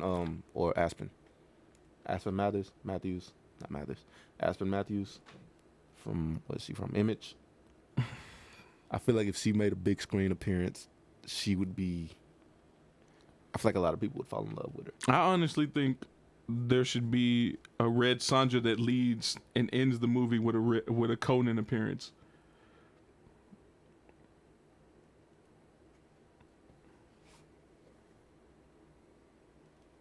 I don't know, bro. Miguel said Green Lantern easily. I'm not. I don't want to see another Green Lantern movie. I don't even like the Green Lantern. We don't need another Green Lantern movie. I think Ryan Reynolds just ruined that for everybody. Why? Because he was the perfect fit, and then the movie was bad? Well, no, not because he was the perfect fit and the movie was bad. I think that, well, yeah, the movie was bad. It's not that he was the perfect fit, though. It's just that movie. You know, what I feel like sucks he is messed John up- Carter never got a second part. I feel like Ryan Reynolds messed that movie up on purpose. Hey, no. I feel like he fucked that movie up on Ryan purpose. Reynolds has had a history of doing some pretty bad movies. Like, this is just real. Like, there's some movies Ryan Reynolds has done that's just like, that movie that was supposed to be like a psychological thriller, Yeah, that was pretty bad. I think it was called Nines or 99, something like that. It was horrible. It's a horrible movie. But no, seriously, like, no, it's called The Nines. That's what it is. It is a horrible movie. Yeah, I think Red Sonja needs to be on the silver screen. I think they should end the movie with a Conan appearance. Like, at the end, you just see the sword and the big buff guy. Admin Static is going to agree with me when I say this. Okay. A He-Man live-action movie. Masters of the Universe connected universe. DC could get a win out of that. They could. Just drop Justice League altogether and just start working on Masters of the Universe. Yes. Oh my God. Can we hashtag this? Can we make this a thing? Hashtag Masters of the Universe? Masters of the Universe would be great. What are you guys' thoughts? Huh? Who do you think, and it doesn't matter from what, who do you think, it could be manga, right? Like, who do you think needs to make it to the silver screen? Dante. I think all the actors that would have been best for him are like, Dead. Or not acting. I mean, Scott Eastwood could play Dante for me. Scott Adkins. He's just short. Scott Adkins. Stop saying Scott Atkins. Dude, who's better than Scott Adkins? As far as, like, if you want an action scene done, who better than Scott Adkins? Let me rephrase that question. Like, I was just thinking like As far as not to, stocky white Americans. he's not. Is he stocky? All right, so I ain't I'm going to seen- I read ain't these seen- comments. I ain't seen him lately. But Let's see. as far as non-people of color, who do you think, like, who better to shoot an action scene than Scott Adkins? Who can shoot an action scene better than Scott Atkins? Yeah. Tony Jaa. I said non-people of color. Asians are people of color. So white people? Yeah. Steven Spielberg. Nope. You do realize, like, Scott Adkins. Steven Spielberg. Scott Adkins. J.J. Abrams. Scott Adkins. J.J. Abrams proved that with the Star Wars movies. Scott I mean, Adkins. Star Trek movies. Scott Adkins. The Star Trek movies, Scott bro. Adkins proved that with Ninja and Undisputed. He took a movie about boxing and made it about mixed martial arts. Scott Atkins is just not good. The He's not movie was good. about boxing, damn it. And he turned it. And first of all, he stole it. It was actually, it was Wesley Snipes and Ving Rhames who did the first Undisputed. And he took that shit and ran with it and made it go a complete different direction. Scott Adkins. You can put Scott Adkins in. J.J. Abrams. Let me guess, you gonna say Steven Seagal next? I don't know why you're trying to be petty. I feel like you were gonna say Steven Seagal. J.J. Abrams. I feel like you were gonna say Steven. Who says Steven Seagal? I don't know. Sylvester Stallone, maybe. You seen that? Are you gonna say Sylvester Stallone can't shoot an action scene? he can, but not better than Sky Atkins? He didn't see Expendables. The one human being. The man does his own stunts. Let's see what else we got. We got all right, man. I don't even want to talk about Godzilla versus Kong. I really No, don't. we already did it. I guess we can get these last thoughts out, man, on the Spawn reboot. So tell us, guys, what do you think about the Spawn reboot? And then we're gonna catch up with these comments beforehand. So let's see. Producer, you think we can get a soundboard one of these days? Cause I'm gonna get my boy to my boy Ricky has this thing to where he's like, I don't give a damn, but he sings it, and I want to do like a I don't give a damn button. I'm gonna get him. I'm gonna find that recording and I'm gonna send it to you. This will be the time I will push that button, cause I don't give a damn about Spawn. Like, I don't want a Spawn reboot. Let me rephrase it. I want a Spawn reboot. I don't want Jamie Foxx in a Spawn reboot. I feel like Jamie Foxx is gonna. I feel like that's why the movie's already failing. I feel like Jamie Renner, great move. Jamie Foxx, what were you thinking? I feel like Jamie Foxx single-handedly destroyed my hopes and dreams of a Spawn reboot. And that's just, like, I don't know why they're putting him in there. It's Jamie Foxx. I guess they trying to. I don't know, man. I feel like they could have used any other black actor but Jamie Foxx, and I would have been not as mad about it. Somebody who's less a nigga. They could have put Denzel, and I wouldn't have been this mad. I would have been mad, but I wouldn't have been this mad about it. So here we go. Let's catch up. Let's see. Michael says James Gunn directed Brightburn. James Gunn. Now, For those of y'all that know me, I'm a huge James Gunn fan, but Brightburn looked bad, and I'm sticking to it. And again, this is what I'm saying. Like, he did it. He did the movie, and I'm not saying this was his thought process, but I feel like it's just a slap to DC. Like, haha, I can do your movie better than you can do your movie. Because that shit was way better than anything DC's put out. That's not Man of Steel. Actually, I think it was better than Man of Steel. So I know all about Brightburn, right? I watch Found Flicks on YouTube, if y'all know about Found Flicks. Mm-hmm. And, like, I know about Brightburn. I know everything that happened in the movie. Didn't actually watch the movie. Yeah. And I'm glad I didn't. I mean, it wasn't a good movie. It was just better than anything DC's put out. So you guys trying to tell me James Gunn had something to do with it only strengthens my bitterness. All right. Look, man, all I'm saying is he did a better job with Superman, with a Superman origin story than DC could ever do. Not Zack Snyder, because DC definitely took Zack Snyder like away from it. Like, they actually scolded him for the Superman origin story that he did. But he definitely, like, it's better than Superman Returns. It was better than the first Superman, the first, 5 fucking Superman movies they did. Anything Superman, it's Brightburn is better than that's not Man of Steel. Okay. Miguel says Green Lantern easily He's talking about should come back to the silver screen. Yeah. Then he said, "Damn, I forgot about John Carter. That shit was lit." Yeah, John Carter not getting its second and third movie is really, really painful. Really painful. Miguel also says Scott Adkins is cold. I like Michael Kai. I think he's trying to say Michael Jai White. Is dope, but a lot of his roles, it's just corny. Scott just can't act at all. But if anything should go to the big screen, is my man Lobo. Danny Trejo is Lobo. I will push that until it happens. Danny Trejo is perfect Lobo. Yeah, as like a Howard the Duck background character. A shit talking space pirate. As a Howard the Duck background character. Talking Like, space pirate. That's literally what Howard the Duck was. Did y'all see Howard the Duck, by the way, in Endgame? I hope y'all did. The cameo. Well, yeah, he just showed up with his little Tommy gun, with his space Tommy gun. They really robbed Howard the Duck of that mech. They should have gave him his mech. That would have been cool. You know what? Hey, well, damn. I don't even want to talk about this on the air. Okay. I'm gonna say it anyway. Hitler. I just read this last night. It goes to what you said. How I always bring up like this weird shit. I was reading the Howard the Duck run. Hitler is the reason why God is a drunk in the Marvel universe. Like the Christian God is a drunk in the Marvel universe because of Hitler, and it's in the Howard the Duck run. Oh, it has to be. I'm about to say, because Stanley himself said they don't touch that. Like, it's in a Howard the Duck run. Like, God is a drunk. He goes to the bar It had to be in a Howard the Duck run. Only way it would make sense. It was a Howard the Duck. I'm gonna send it to you later, dude. It's a Howard the Duck run. God is a drunk. Michael says, word of DC Swamp Thing, the Batman Who Laughs, the Crime Syndicate, Constantine, Hal Gordon. I think he's trying to say Hal Jordan. I think is what he's trying to say. Green Lantern. He said Owen Miles. He says I miss Howard in the movie, but somebody pointed it out online, and I'm like, oh my god, because I hate Howard the Duck. Man, I don't know why Howard the Duck is such an awesome character.